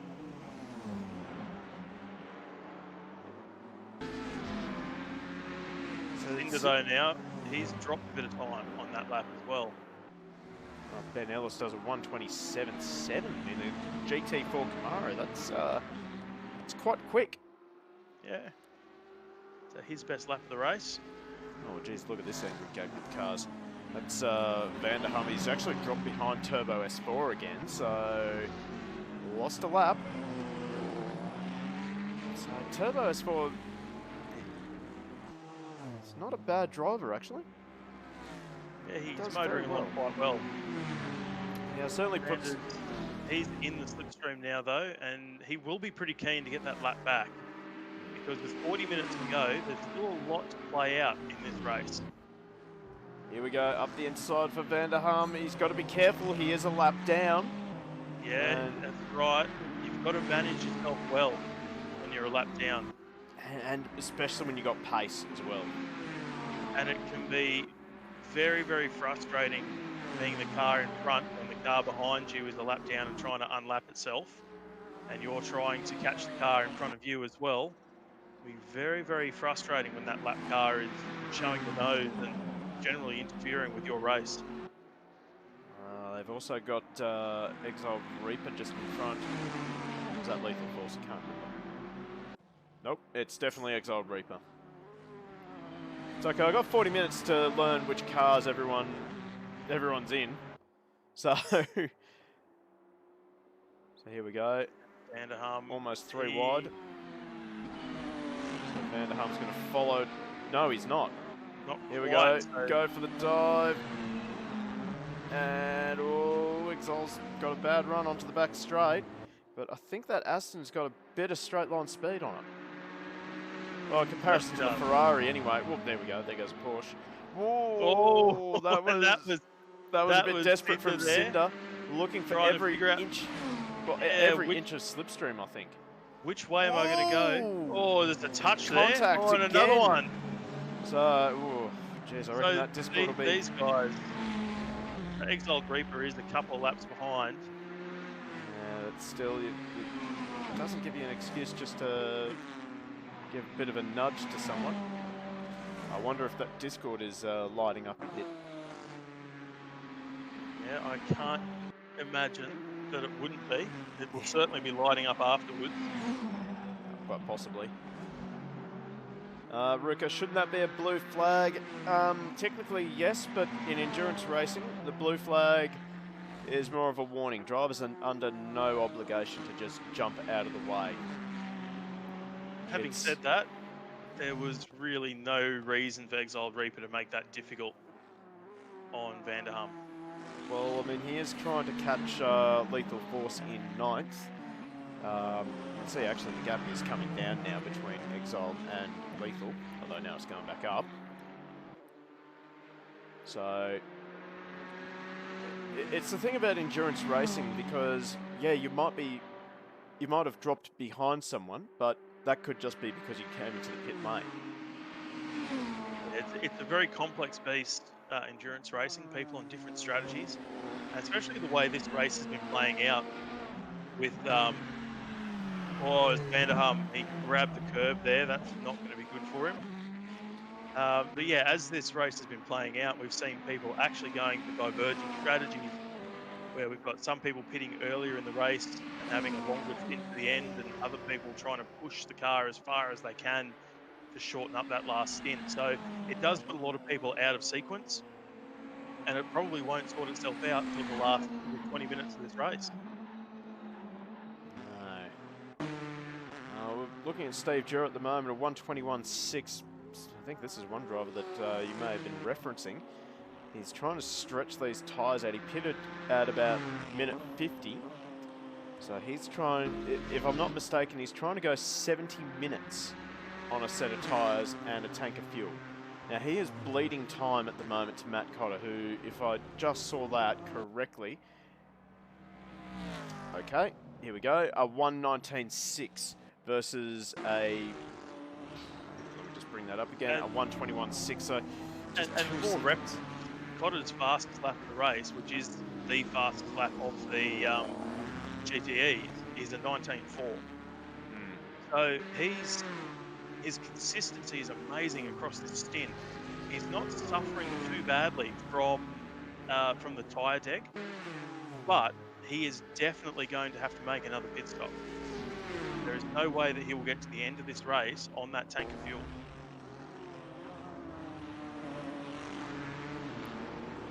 Well, I don't think Steve is going to be able to make it on a one-stop strategy. I mean, he is good, but I just can't see it working for him. So Duro responds now with a 19.9. He knows that the stream's watching him. He could be. Could be. We're not putting the mocker on you, mate. The 19.5 from Cotter. So Duro managing the gap at the moment, I think. Grab the start of the curb there on the way down the hill. Now this is by far the most fascinating battle that we've got going on at the moment. Vlad and Cinder is tightening up. It's about the same gap between the leaders of LMP1 and the leaders of GTE. But this is going to be really fascinating to see whether Duro can stretch this car and do a one-stop strategy. Let's quickly have a look at 108.9 from Dravelmere versus a 105.4 from Cinder. So, geez, that's a huge difference. 3 seconds. I have a feeling that Dravelmere is trying to do a bit of a Steve Duro as well, and just either manage the gap and try and make these tyres last until the end of the race. Oh, big risk. Oh, no, that's Duro! Steve Duro into the fence! In the fence. A big hit there from Cinder. So there goes the one-stop strategy for Duro. He will definitely have a lot of damage on that Ford GT. You saw it right there. Cinder, he's driving a little bit desperately, I think, trying to close the gap to Dravelmere. That one will definitely be looked at by the steward. For sure. There was no need for Cinder to do that. However, having said that, Cotter has dropped time to Duro. So even with that crash, Cotter dropped about 5 seconds on that lap to Duro. But Duro is damage. struggling. Yeah, there's a lot of damage to that Ford GT. You can just see, just by how the car's behaving, it's just not turning. There's marks up the side of it as well. And that's a shame because Duro's car was pristine. Yeah, look at that. Look at the damage on both sides of the car, really.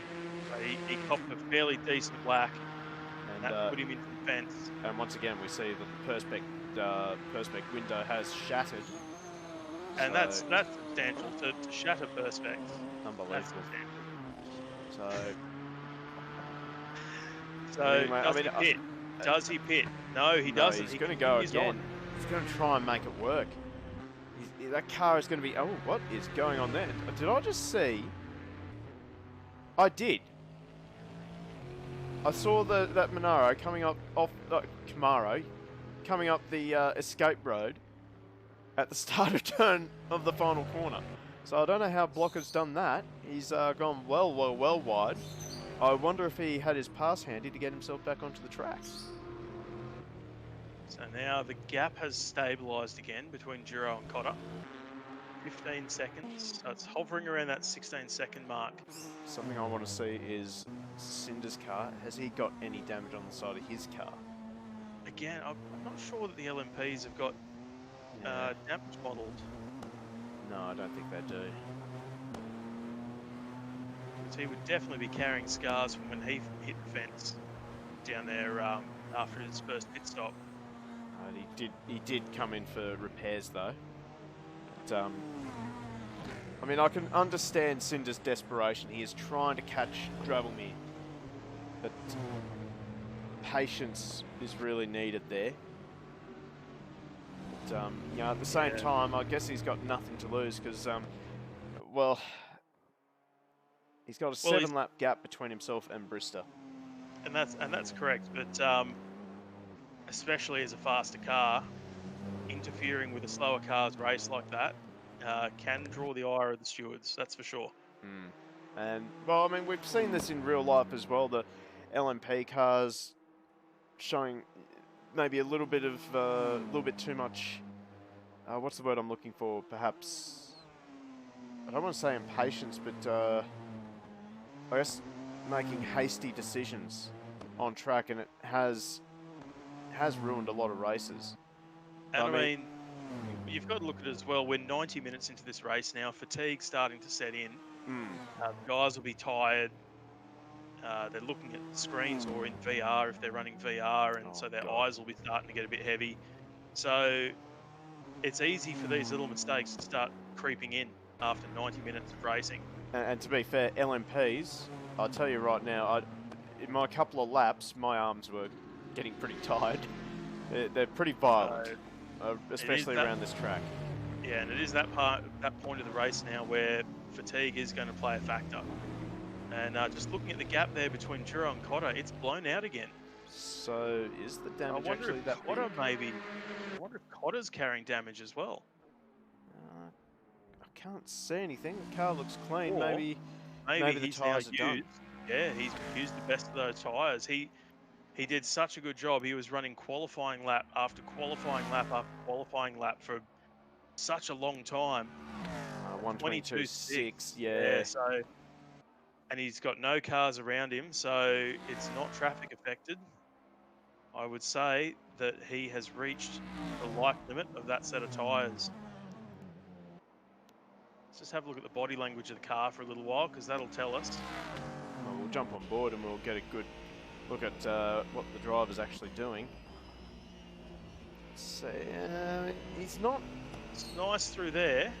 It's really nice through there, actually.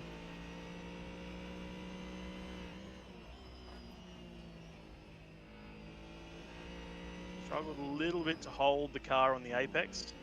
Turned in on the white line there, yes, and locked the rear brakes, but otherwise the car looks fairly straight. So he may be going into conservation mode. He might be. What's the speed look like down the straight? 260. This is the big teller. How does it go through the chicane? Changes direction well. No oversteer on the exit.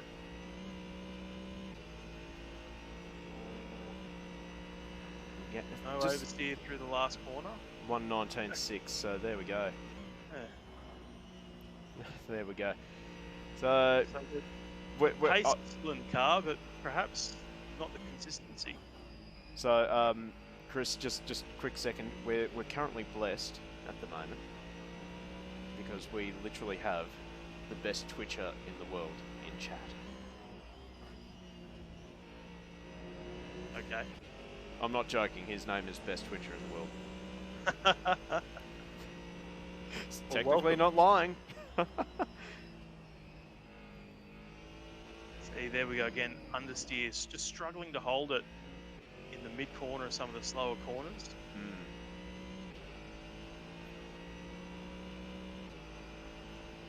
Now the key will be,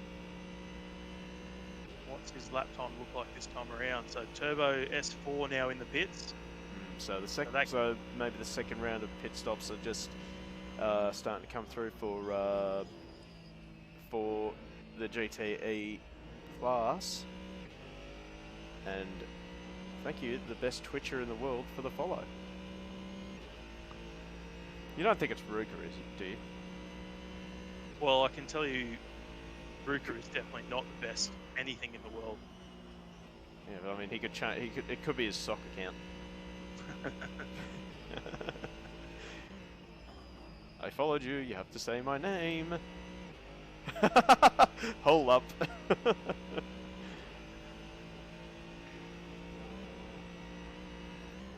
Cotter, the car still looks nice. It doesn't look like a car that the tyres have really gone away on.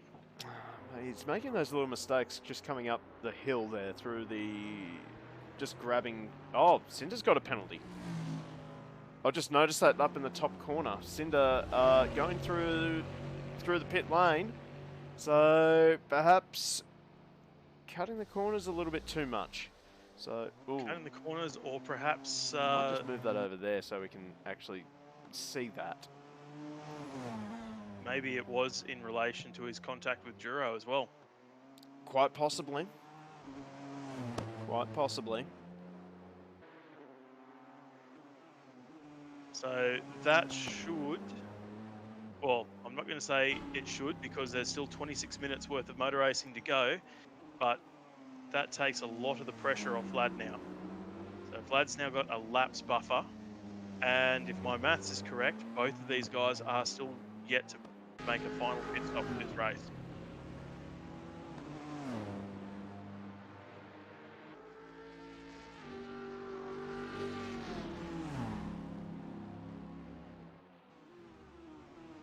And in fact, driving me into pit lane now. So I wonder if Drav thought that was an actual pit stop. Yeah. And Cinder. Did Cinder just pit? Nope. There he goes there. So I wonder if Drav just saw the time he wanted to light up with Cinder in the pit lane and thought that Cinder was taking his final stop. Into the last half hour of this race. It's not unrealistic to believe that. If anything, it's only going to benefit Dravelmere, because he will have fresh tyres for the last 25 minutes of this race, and we know that Vlad can make tyres last. Yes, he has a lot of mechanical sympathy, very much like Steve Duro. He just seems to be able to drive the car fast and straight, and it doesn't hurt the tyre. He can conserve fuel. He's got a lot of sympathy within the car. Speaking of Steve Duro, we haven't actually jumped on board with Steve to see the extent of the damage just by looking at the steering wheel. So the car's sliding a little bit now. I'm just wondering if it's been doing that all race or if that's a result. He's coming up now for an hour on this set of tyres though. That's true. So the tyres will be pretty well shot. So steering wheel still looks straight. Maybe a little bit left-hand down, but not too bad. We're going around left-hand corner. Yeah, there it is on the straight. Maybe a little bit, but not much.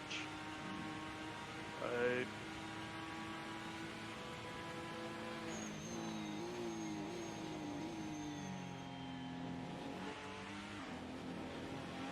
it looks nice through the chicane. It's changing direction. It's definitely rotating a lot better than the Aston. A little bit airborne down the hill. His tyres will definitely have seen better days. Cotter's now back to closing the gap up. There's only 13 seconds between them. Vanderham ignored a penalty, which is interesting. We just saw that come up on the race management channel.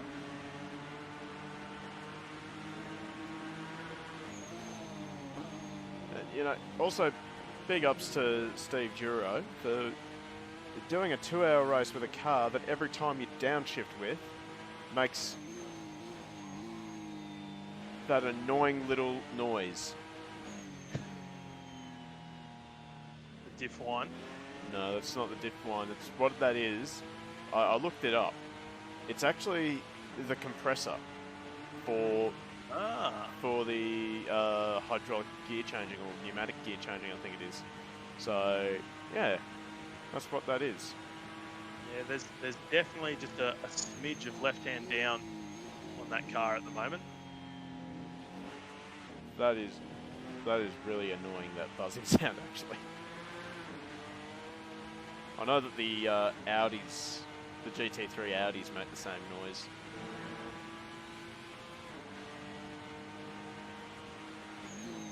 Oh, it's even on upshifts as well, if you listen carefully. Well, he just missed the apex. So that's a pretty good indication that he just doesn't have the tyre grip anymore. And Cotter's now into the pit lane, so here we Does go. Duro respond? This is the question. This is a free kick for Duro. But he has got Cotter, damage on that car. So he'll definitely be, if he comes into the pit lane, he will be making repairs. it is still, it's a free kick for him though. Like, we're 20 minutes to go in this race. This is, if he decides he wants to make that pit stop, now is when he has to do it. If he goes too much longer, Cotter's going to have fresh tyres. He'll go for the undercut. Oh, we're following Steve Duro now. Your favourite word, the undercut. Undercut. I love the undercut. The undercut is great for a couple of laps, and then you realise you've got to do so much more of the race on this set of tyres. The undercut always works. Sometimes. Well, here we go. And Steve's yeah, pulling so over to the Duro, right. He's into the pits. He's had to respond. He's had to respond. He knew he was bleeding time. He knows he has damage on that car. Now, he the wasn't question going to is, survive. does he bother with the damage? I don't think I would, because the speed of the car was still pretty good. I think I'd just take the fuel and the tyres, and I'd go. Well, you could probably get away with the damage repair, depending on how much fuel you've got, because all the gauges go down at the same time. Where is Cotter? Well, Cotter is coming down the back straight now. And he's got traffic.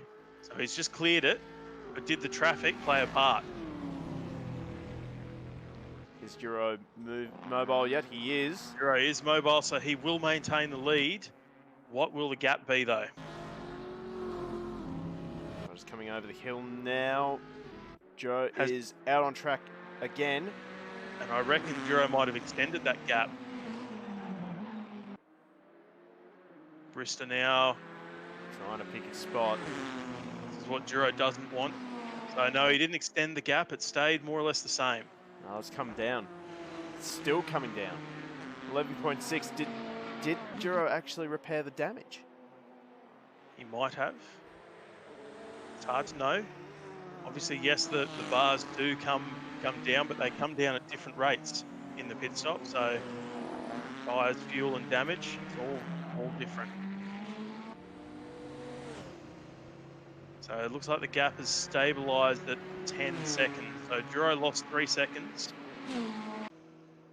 No, so I would say he has repaired the damage. Well, he might have, but it also might have just been the difference in lap speed. Because Duro was sitting in about the 21s, 22s, and Cotter was in the 19s. As Turbo S4 now does his fastest lap of the race, a 19.7. So he's not far off the pace that Cotter and Duro were running.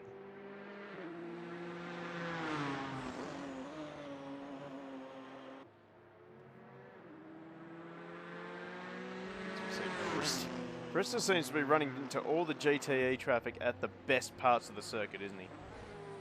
It does look that way. It looks like Brista's coming to terms with his car a little bit more too. He seems a lot more confident and comfortable in the car now than he did about 40 minutes ago. As we say that, he has a bit of an oversteer moment halfway through that right-hander. He fires down the straight, past our 2 GT cars.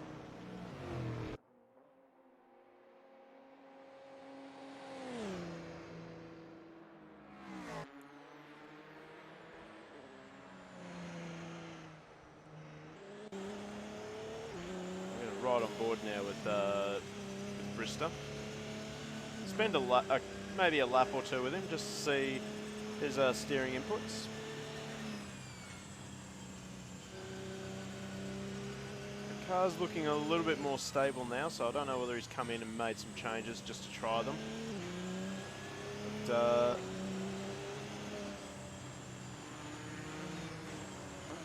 Duro now. A 19.2, so he now goes fastest lap of the GTEs. Goes straight out of the pits and straight on it. Whoa, Cotter's just done an As 18.9. Cotter now does an 18.9. So, and So that wasn't this purple. battle in GTE, it is going to pick up. Oh, it's Brister. Get sideways there. So, maybe Brister's still learning about LMPs. They're not easy cars to drive. Let's get it out there. Like, the pros make it look so easy, but these cars are not. They're super tough. Well, any car that's so aero dependent is a difficult car to drive. You would think that they would be easy to drive, and they probably are easy to drive from a certain point of view. But when you're taking them right to the limit, an aero dependent car is always moments away from crashing, because you are right on the limit of adhesion, and it's not mechanical grip, it's aero grip. So any disruption to the airflow over the car will throw the car off the track. Zero now at 20.3. What's Cotter got? 19.2. 19.2. And again, oh, Brister Contact. collects a Camaro. So maybe The not. Camaro collected him. Maybe.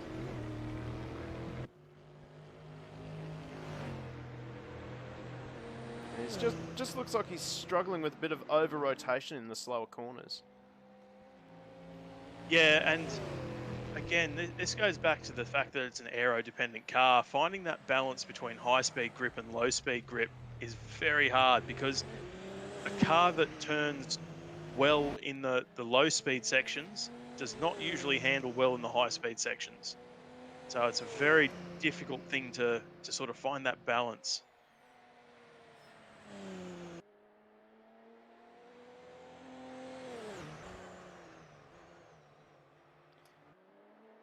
So, well, with 15 minutes to go, Dravelmere has absolutely...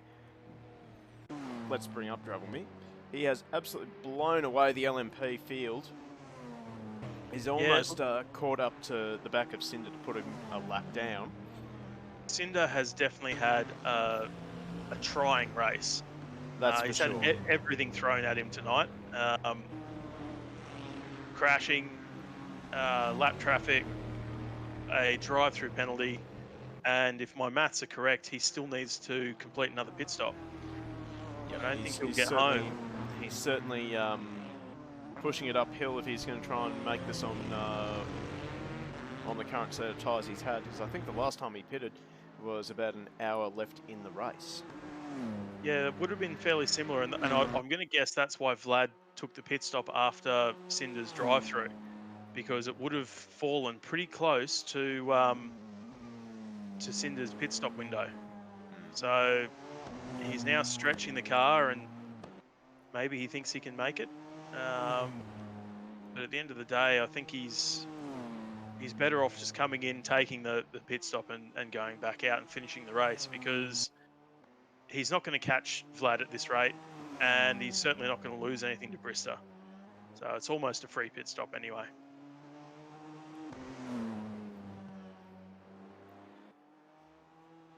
I'll tell you what would be nice in this series. I'm pretty sure that the team at AK Gaming and the team behind the Endurance Cup have already got this lined up. A night race. We need a night race. On Assetto Corsa? Yeah. Can you do night races on Assetto Corsa? That's what Soul's for. Yeah, but does everybody have Soul? No. That's good. Yeah. Maybe just for one round they need to switch over to ACC. Oh, they'll just be in GT3s then. And GT4. Because you can obviously do multi-class racing in ACC now. As Dravelmere threads the needle. 106.9, so he's still about a second, even in traffic, he's a second faster than Cinder. So basically, I'm going to call it now with 12.5 minutes. This race is basically Dravelmirs in the bag. So I can't see. Well, Oh, there's one of the Camaros there in the background. I think that was Buller. Buller, yeah. Oh, he's kept it Yeah. going, so He well done kept to it him. together, so yeah, good job there. Although I have to say, the GT4 cars, they do like to slide a little bit more than their GT3 counterparts. Well, slightly less aero on the GT4. Yeah, which means that these GT4s are actually almost as fast as the GT3s in a straight line. So Yeah, they are. Yeah, They absolutely are. so they're a pain in the ass to GT3s in that they don't have the mid-corner pace, but they don't exactly get left behind in a straight line. And it's a wonderful looking car too, the Camaro. I may be biased, You are biased. but it is a wonderful looking car. You are incredibly biased. You know what? Maybe for Go Race Promotions ACC series next year, I'll run a Camaro. Maybe you should. Well, that is in the works, having a GT3 and a GT4 championship. I don't think we should combine GT3 and GT4. So I can't see a lot of people going for GT4 over GT3. But if we ran separate championships, I reckon we get decent views. Yeah, I think so. Yeah. And it is a very nice port across to AC as well. Well, I mean, I'm assuming it's a port. I mean, the car looks fantastic. Whoa, there we go. A 1:18.6 by Matt Cotter. He's got that gap down to 7.5 seconds. 10 minutes to go. That is going to be the race to watch. Again, I think Steve's got this. Oh, He's that's that steering wheel is not quite right. Can you see the problem?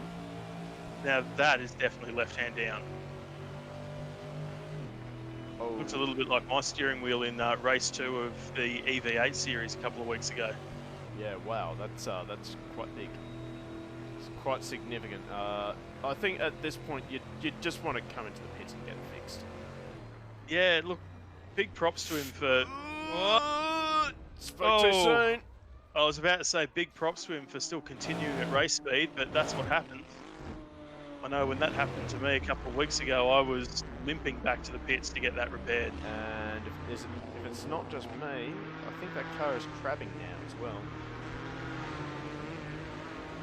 I have a feeling it's crabbing. And yes, he does raise. No, he doesn't raise the white flag. So he's going to continue this high-speed driftathon, and hopefully he doesn't get in the way of any of the fast guys. Matt Cotter there just going past him. So Cotter did not take any time out of Giro on that lap. So that's important. That buys one more lap. Yeah, buys Giro another lap.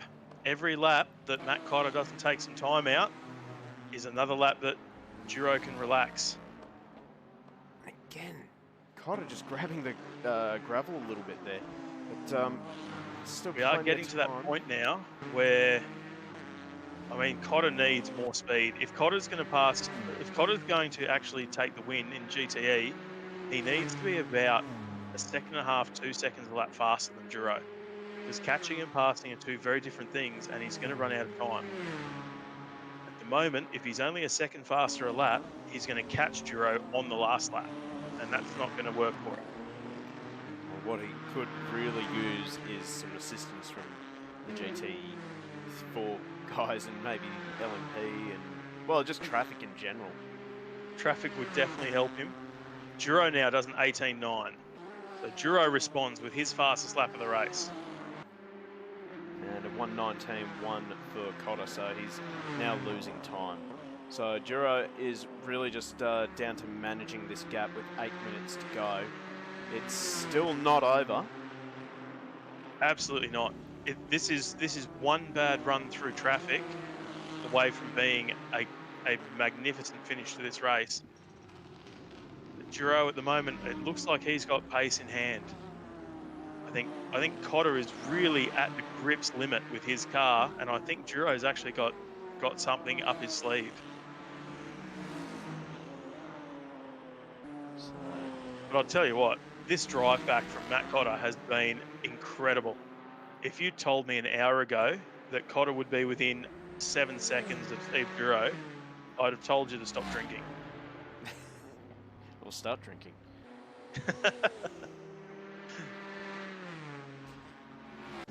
So here we go. Dravomir about to solidify his lead as he comes up behind the number 1 Porsche of Cinder. Now the question is, once this lap is put on Cinder, does he raise the white flag and come into the pits? Because clearly he is struggling. Oh, As we say that. Well, he's managed to hang on to it, but has he marked those tyres? Well, with 6 laps to go and a lap in hand, I don't think it matters. He could pit and put fresh tyres on if he wanted to. Pretty much. Be more concerned about Cinder's tyres because they are clearly gone. Oh, Cinder's not going to lose. Has got nothing to lose. So either way, he is not going to lose second. Although he's going to try and fire back on. Try and unlap himself. And quite honestly, if I was in Vlad's position and Cinder wanted to do that, I'd let him go. Yep, I would. There's no point. There's no point getting involved in shenanigans this late in the race. Now, here's something interesting. While the race for the overall lead is over, this isn't. Yeah, so Cotter has responded now. 5.7 seconds. And who just went off there? That wasn't Duro, was it? No, that was Anderson. Okay, so, that's good. Well, that's just one less car that... Whoa, what was that? Holy crap! Oh, that's blocked. He's planted it into the fence. And he's collected Brister on the way through. What is going on here? That is the car that's basically crab walking, and he's finally raised the white flag and decided to pit for repairs. And I think that's a good idea because he can't even drive into pit lane. Look at that. Oh, and then we've got 27. He's off as well. He's down the escape road at the last. It's all coming together in the last 5 minutes. It's all happening. Cotter is now under 5 seconds behind Duro. It's happening. It's going to happen. I don't think Cotter's got the time left. And like I said, I'm pretty sure that Duro has pace in hand. Once again, it could be that Duro is... Oh no, is Vanderham off? Vanderham's going slow. Brister's going slow. Everyone stop binning it! I can't keep up!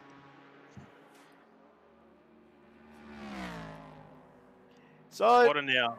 He's hunting Duro down. He knows what he's got to do. He would be acutely aware of how much time is left in this race. Sideways off the chicane. He is pushing. So 120.0 for Duro. What has Cotter got? A 119, a full second. 19.0. So he's at that point where Duro is managing this gap masterfully. Because the way that it's going, Cotter is not going to have the time to actually make a pass. But this is fascinating. It's thoroughly entertaining and honestly... I mean, drive of the day for Cotter. I'm calling it now. Bring that up. Yep. Yeah, drive of the day to come back from almost a lap down. Well, he was a lap down at one point. To come back to being within 5 seconds, within 4.5 seconds of the lead. He's not giving up. He is not giving up. Oh, or should he? Concentrate, Cotter. I mean, Cotter will have stressed those tyres now, so they'll be a little bit slippery to drive on, whereas Duro has just been able to coast. And that's why I think Duro is safe. Oh, actually, Duro's coming under. He's going to be coming under attack by.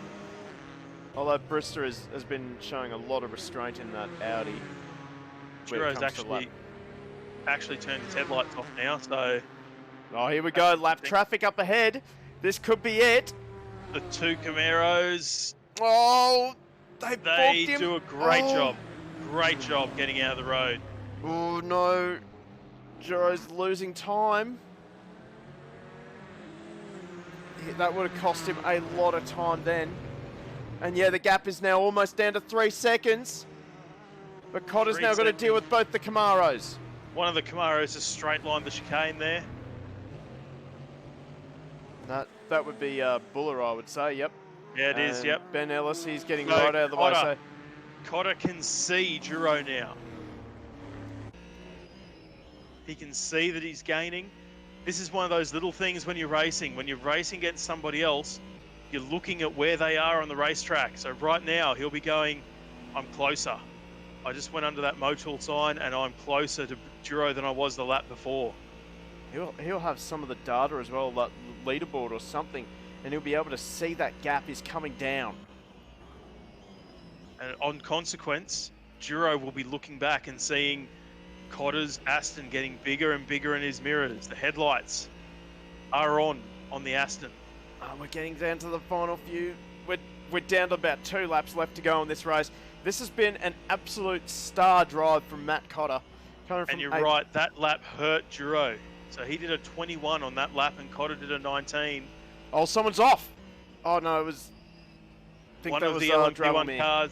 Cinder's just done the fastest lap of the race, though. So... which is his tyres were impressive. done. Super impressive given the condition of his tyres. So, if my maths are correct, we are coming up to the final lap of the race. Matt Cotter is almost within 2.5 seconds. You just saw Duro. He's inching it closer, inching it closer. Duro carrying More damage lap from traffic that up contact. ahead. And they're battling. This will be absolutely crucial for Duro now. This lap traffic up ahead, this is going to put unneeded pressure on him. Flames out the exhaust of the GT as he wrestles it through the chicane. It's under 2.5 seconds. We're coming up to the final lap of the race. Are we going to get another lap in? That's the We question. This will be the final lap, I'm sure of it. I don't think it's +1 lap. So, Well, one that lap was handy. card One of the removes lap himself. cards. Yeah, took himself out of the equation. It's now Cotter's problem to get around him. One of the Camaros coming back onto the racetrack. Oh, this is it! Oh, Final and this lap! is it. Oh! Oh, Duro gets through. He gets his through on GT both the lap teammate. cars! Oh, His GT teammate oh, gives him no. a little bit of space there too. Where's Cotter? Cotter's still right there. behind them. He's stuck behind the Aston of his team. Oh no! Oh, They contact! touch! Cotter, That's it! no! That is it! Oh, you feel for Matt Cotter. Wheel Cotter contact going into the right-hander there. That is trying to Duro get there. around the outside. But this is the man of the moment, well, man of the race so far for winning. Dravelmere crosses the line after a great battle with Cinder. Cinder will be a little bit despondent. He had a tough race. He took the fight to Vladimir. Brister has already crossed the line for 3rd place overall. Cinder will come home in 2nd. Well-deserved 2nd, I would say. But here comes Steve Duro to claim the win for GTE. But And congratulations to him. Matt Cotter's into the pit lane. He's calling it there. He's going home early. Right. Crosses the line, He collects crosses the the checkered line. flag. He does get classified, but obviously the contact with that would have been force, wouldn't it? Yes. I think so the contact with force definitely And we only caused just missed unnecessary it. damage. We just missed it. Ben Ellis takes victory in GT4. So, is there? One DNF being Thomas there. So, Unfortunate for him. We do feel for him, but what a race! What a finish! That was very exciting. So I think we're going to have someone trying to do a burnout. It's not working out very well. Yeah, you need a clutch. You need a clutch to be able to do a good burnout. If you haven't got a clutch mapped, it's very hard. There we go. There we go. He's doing it. Camaro's doing what they do best. Well, Aston doing a burnout as well, so that's good. So let's run through the final standings for this 2-hour race. We have Vladimir Medretsky, the winner of the overall race. taking the victory by 1 lap over Cinder in the second of the Porsche 919. Some great battle between those two. Definitely a huge thumbs up from me for both of them. Dave Brister, he comes home third overall. Very lonely race for him. Quite a number of laps, 9 laps down on Vladimir. GTE, Steve Duro, he takes the win after a very, very tight battle with Matt Cotter, who finished, well, it says 30 seconds there, but realistically, it was a lot closer than that. Honestly, driver of the day to Matt Cotter. He came from a lap down. He came back from a huge crash down the back straight. Still not really sure what happened there, and he's managed to fight back to second, and he got within almost 1.5 seconds, but just zigged instead of zagged through the traffic, and that ended his challenge on the final lap. So contact with his Aston Martin teammate put pay to what might have been a tremendous finish to this race. Magical finish. Turbo S4, he comes back to a third place. Definitely a well-deserved third place in GTE. Vanderham in fourth for GTE. Fifth, Lethal Force. Sixth, Exile Reaper. Then we have Richard Dean Anderson, who was struggling a little bit, but I think he was starting to get the hang of it, I think. Needed a Stargate. Quite possibly. GT4, we have Ben Ellis. He takes the win out of the Camaro battle, taking first in GT4 ahead of the Blocker and Buller. Aaron Thomas, sad DNF for him. Not sure what happened to him, but he ended up having to pull out of the race. I think he may have had some technical issues, which ruined his racing. But there you go. That is it. We're done here. That is the race. Oh, there's a lot to unpack from that race. Certainly is. Let's just swap that screen over. So, geez, again, I will have to give... I'm on your side. Driver of the race has to go to Matt Cotter. There's no other word for it. Absolutely. Matt Cotter, driver of the race, to come from that far back, he was pretty well he was a lap down.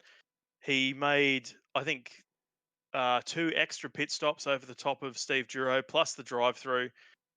No, did he get a drive-through? I think he did get a drive-through. Yeah, so, and then to fight back to be within spitting distance of the Ford GT of Steve Duro, what a drive. I mean, Duro obviously wasn't pushing. He knew that he had quite a bit in hand, but still, outstanding drive by Matt Cotter, and such a shame for it to end with contact with his Aston Martin compatriot. Yes, I don't think they're part of the same team, but anyway, it's a lot of hard racing in that 2 hours. How about Cinder? I have to give him a big thumbs up. He took the fight to Madretsky tonight, and He did. And that is a huge. That is no. What's the word I'm looking for? It's no mean feat. No. To run wheel to wheel with Vlad is very, very difficult. Even to see which way he went is difficult. We've both raced against him, and he is a hell of a competitor. Very consistent. He's very, very smooth. And it's very hard to put him under pressure as well. Yeah, you cannot pressure him. He just keeps going. So, really good job to Cinder. It's unfortunate that the race unfolded the way that it did for him, but still a fantastic race. Indeed. Well, I think we will wrap that up there. But wow. If you haven't hit follow, if you hadn't hit subscribe, if you haven't hit the notification bell, why not? Get on there now. Smash it. Smash the follow button. Smash the subscribe button. Smash the notification bell. It can be either the follow or the subscribe, but smash the notification button. maybe don't smash your screen, but smash it on the mouse with the mouse, clicking the button on the mouse. Oh, jeez, I'm just ruined that joke. But anyway, Yeah. Was there a joke in there? I'm not um, entirely sure. Are you I having a was stroke trying. right now? I was I feel trying. like you're having a stroke. I could be having a stroke. Instructions unclear. Need new monitor. Yeah, that's the joke I was getting at. Thank you, best Twitcher in the world. Yeah, so because we're not done just yet, we're done for tonight, but tomorrow night we're back. We've got V8 supercars happening. Always good fun to watch. And of course, you're part of that one, Chris. Yes, yes, So certainly am. best of luck. And we will be joined in the commentary box tomorrow night by Alex Spinozzi. So we're going to have some great commentary there. Of course, Spinozzi was in the V8 Supercar Championship, so he's going to give us some really good insights into the V8 Supercars. So really looking forward to that. So yeah, if you're not subscribed or following us, you better do it now because it's going to be very exciting tomorrow night. Anyway, we're going to wrap it up there. Thank you very much for joining us, and we will see you tomorrow night, hopefully. From all of us at Go Motions and Chris Nipris, thank you very much.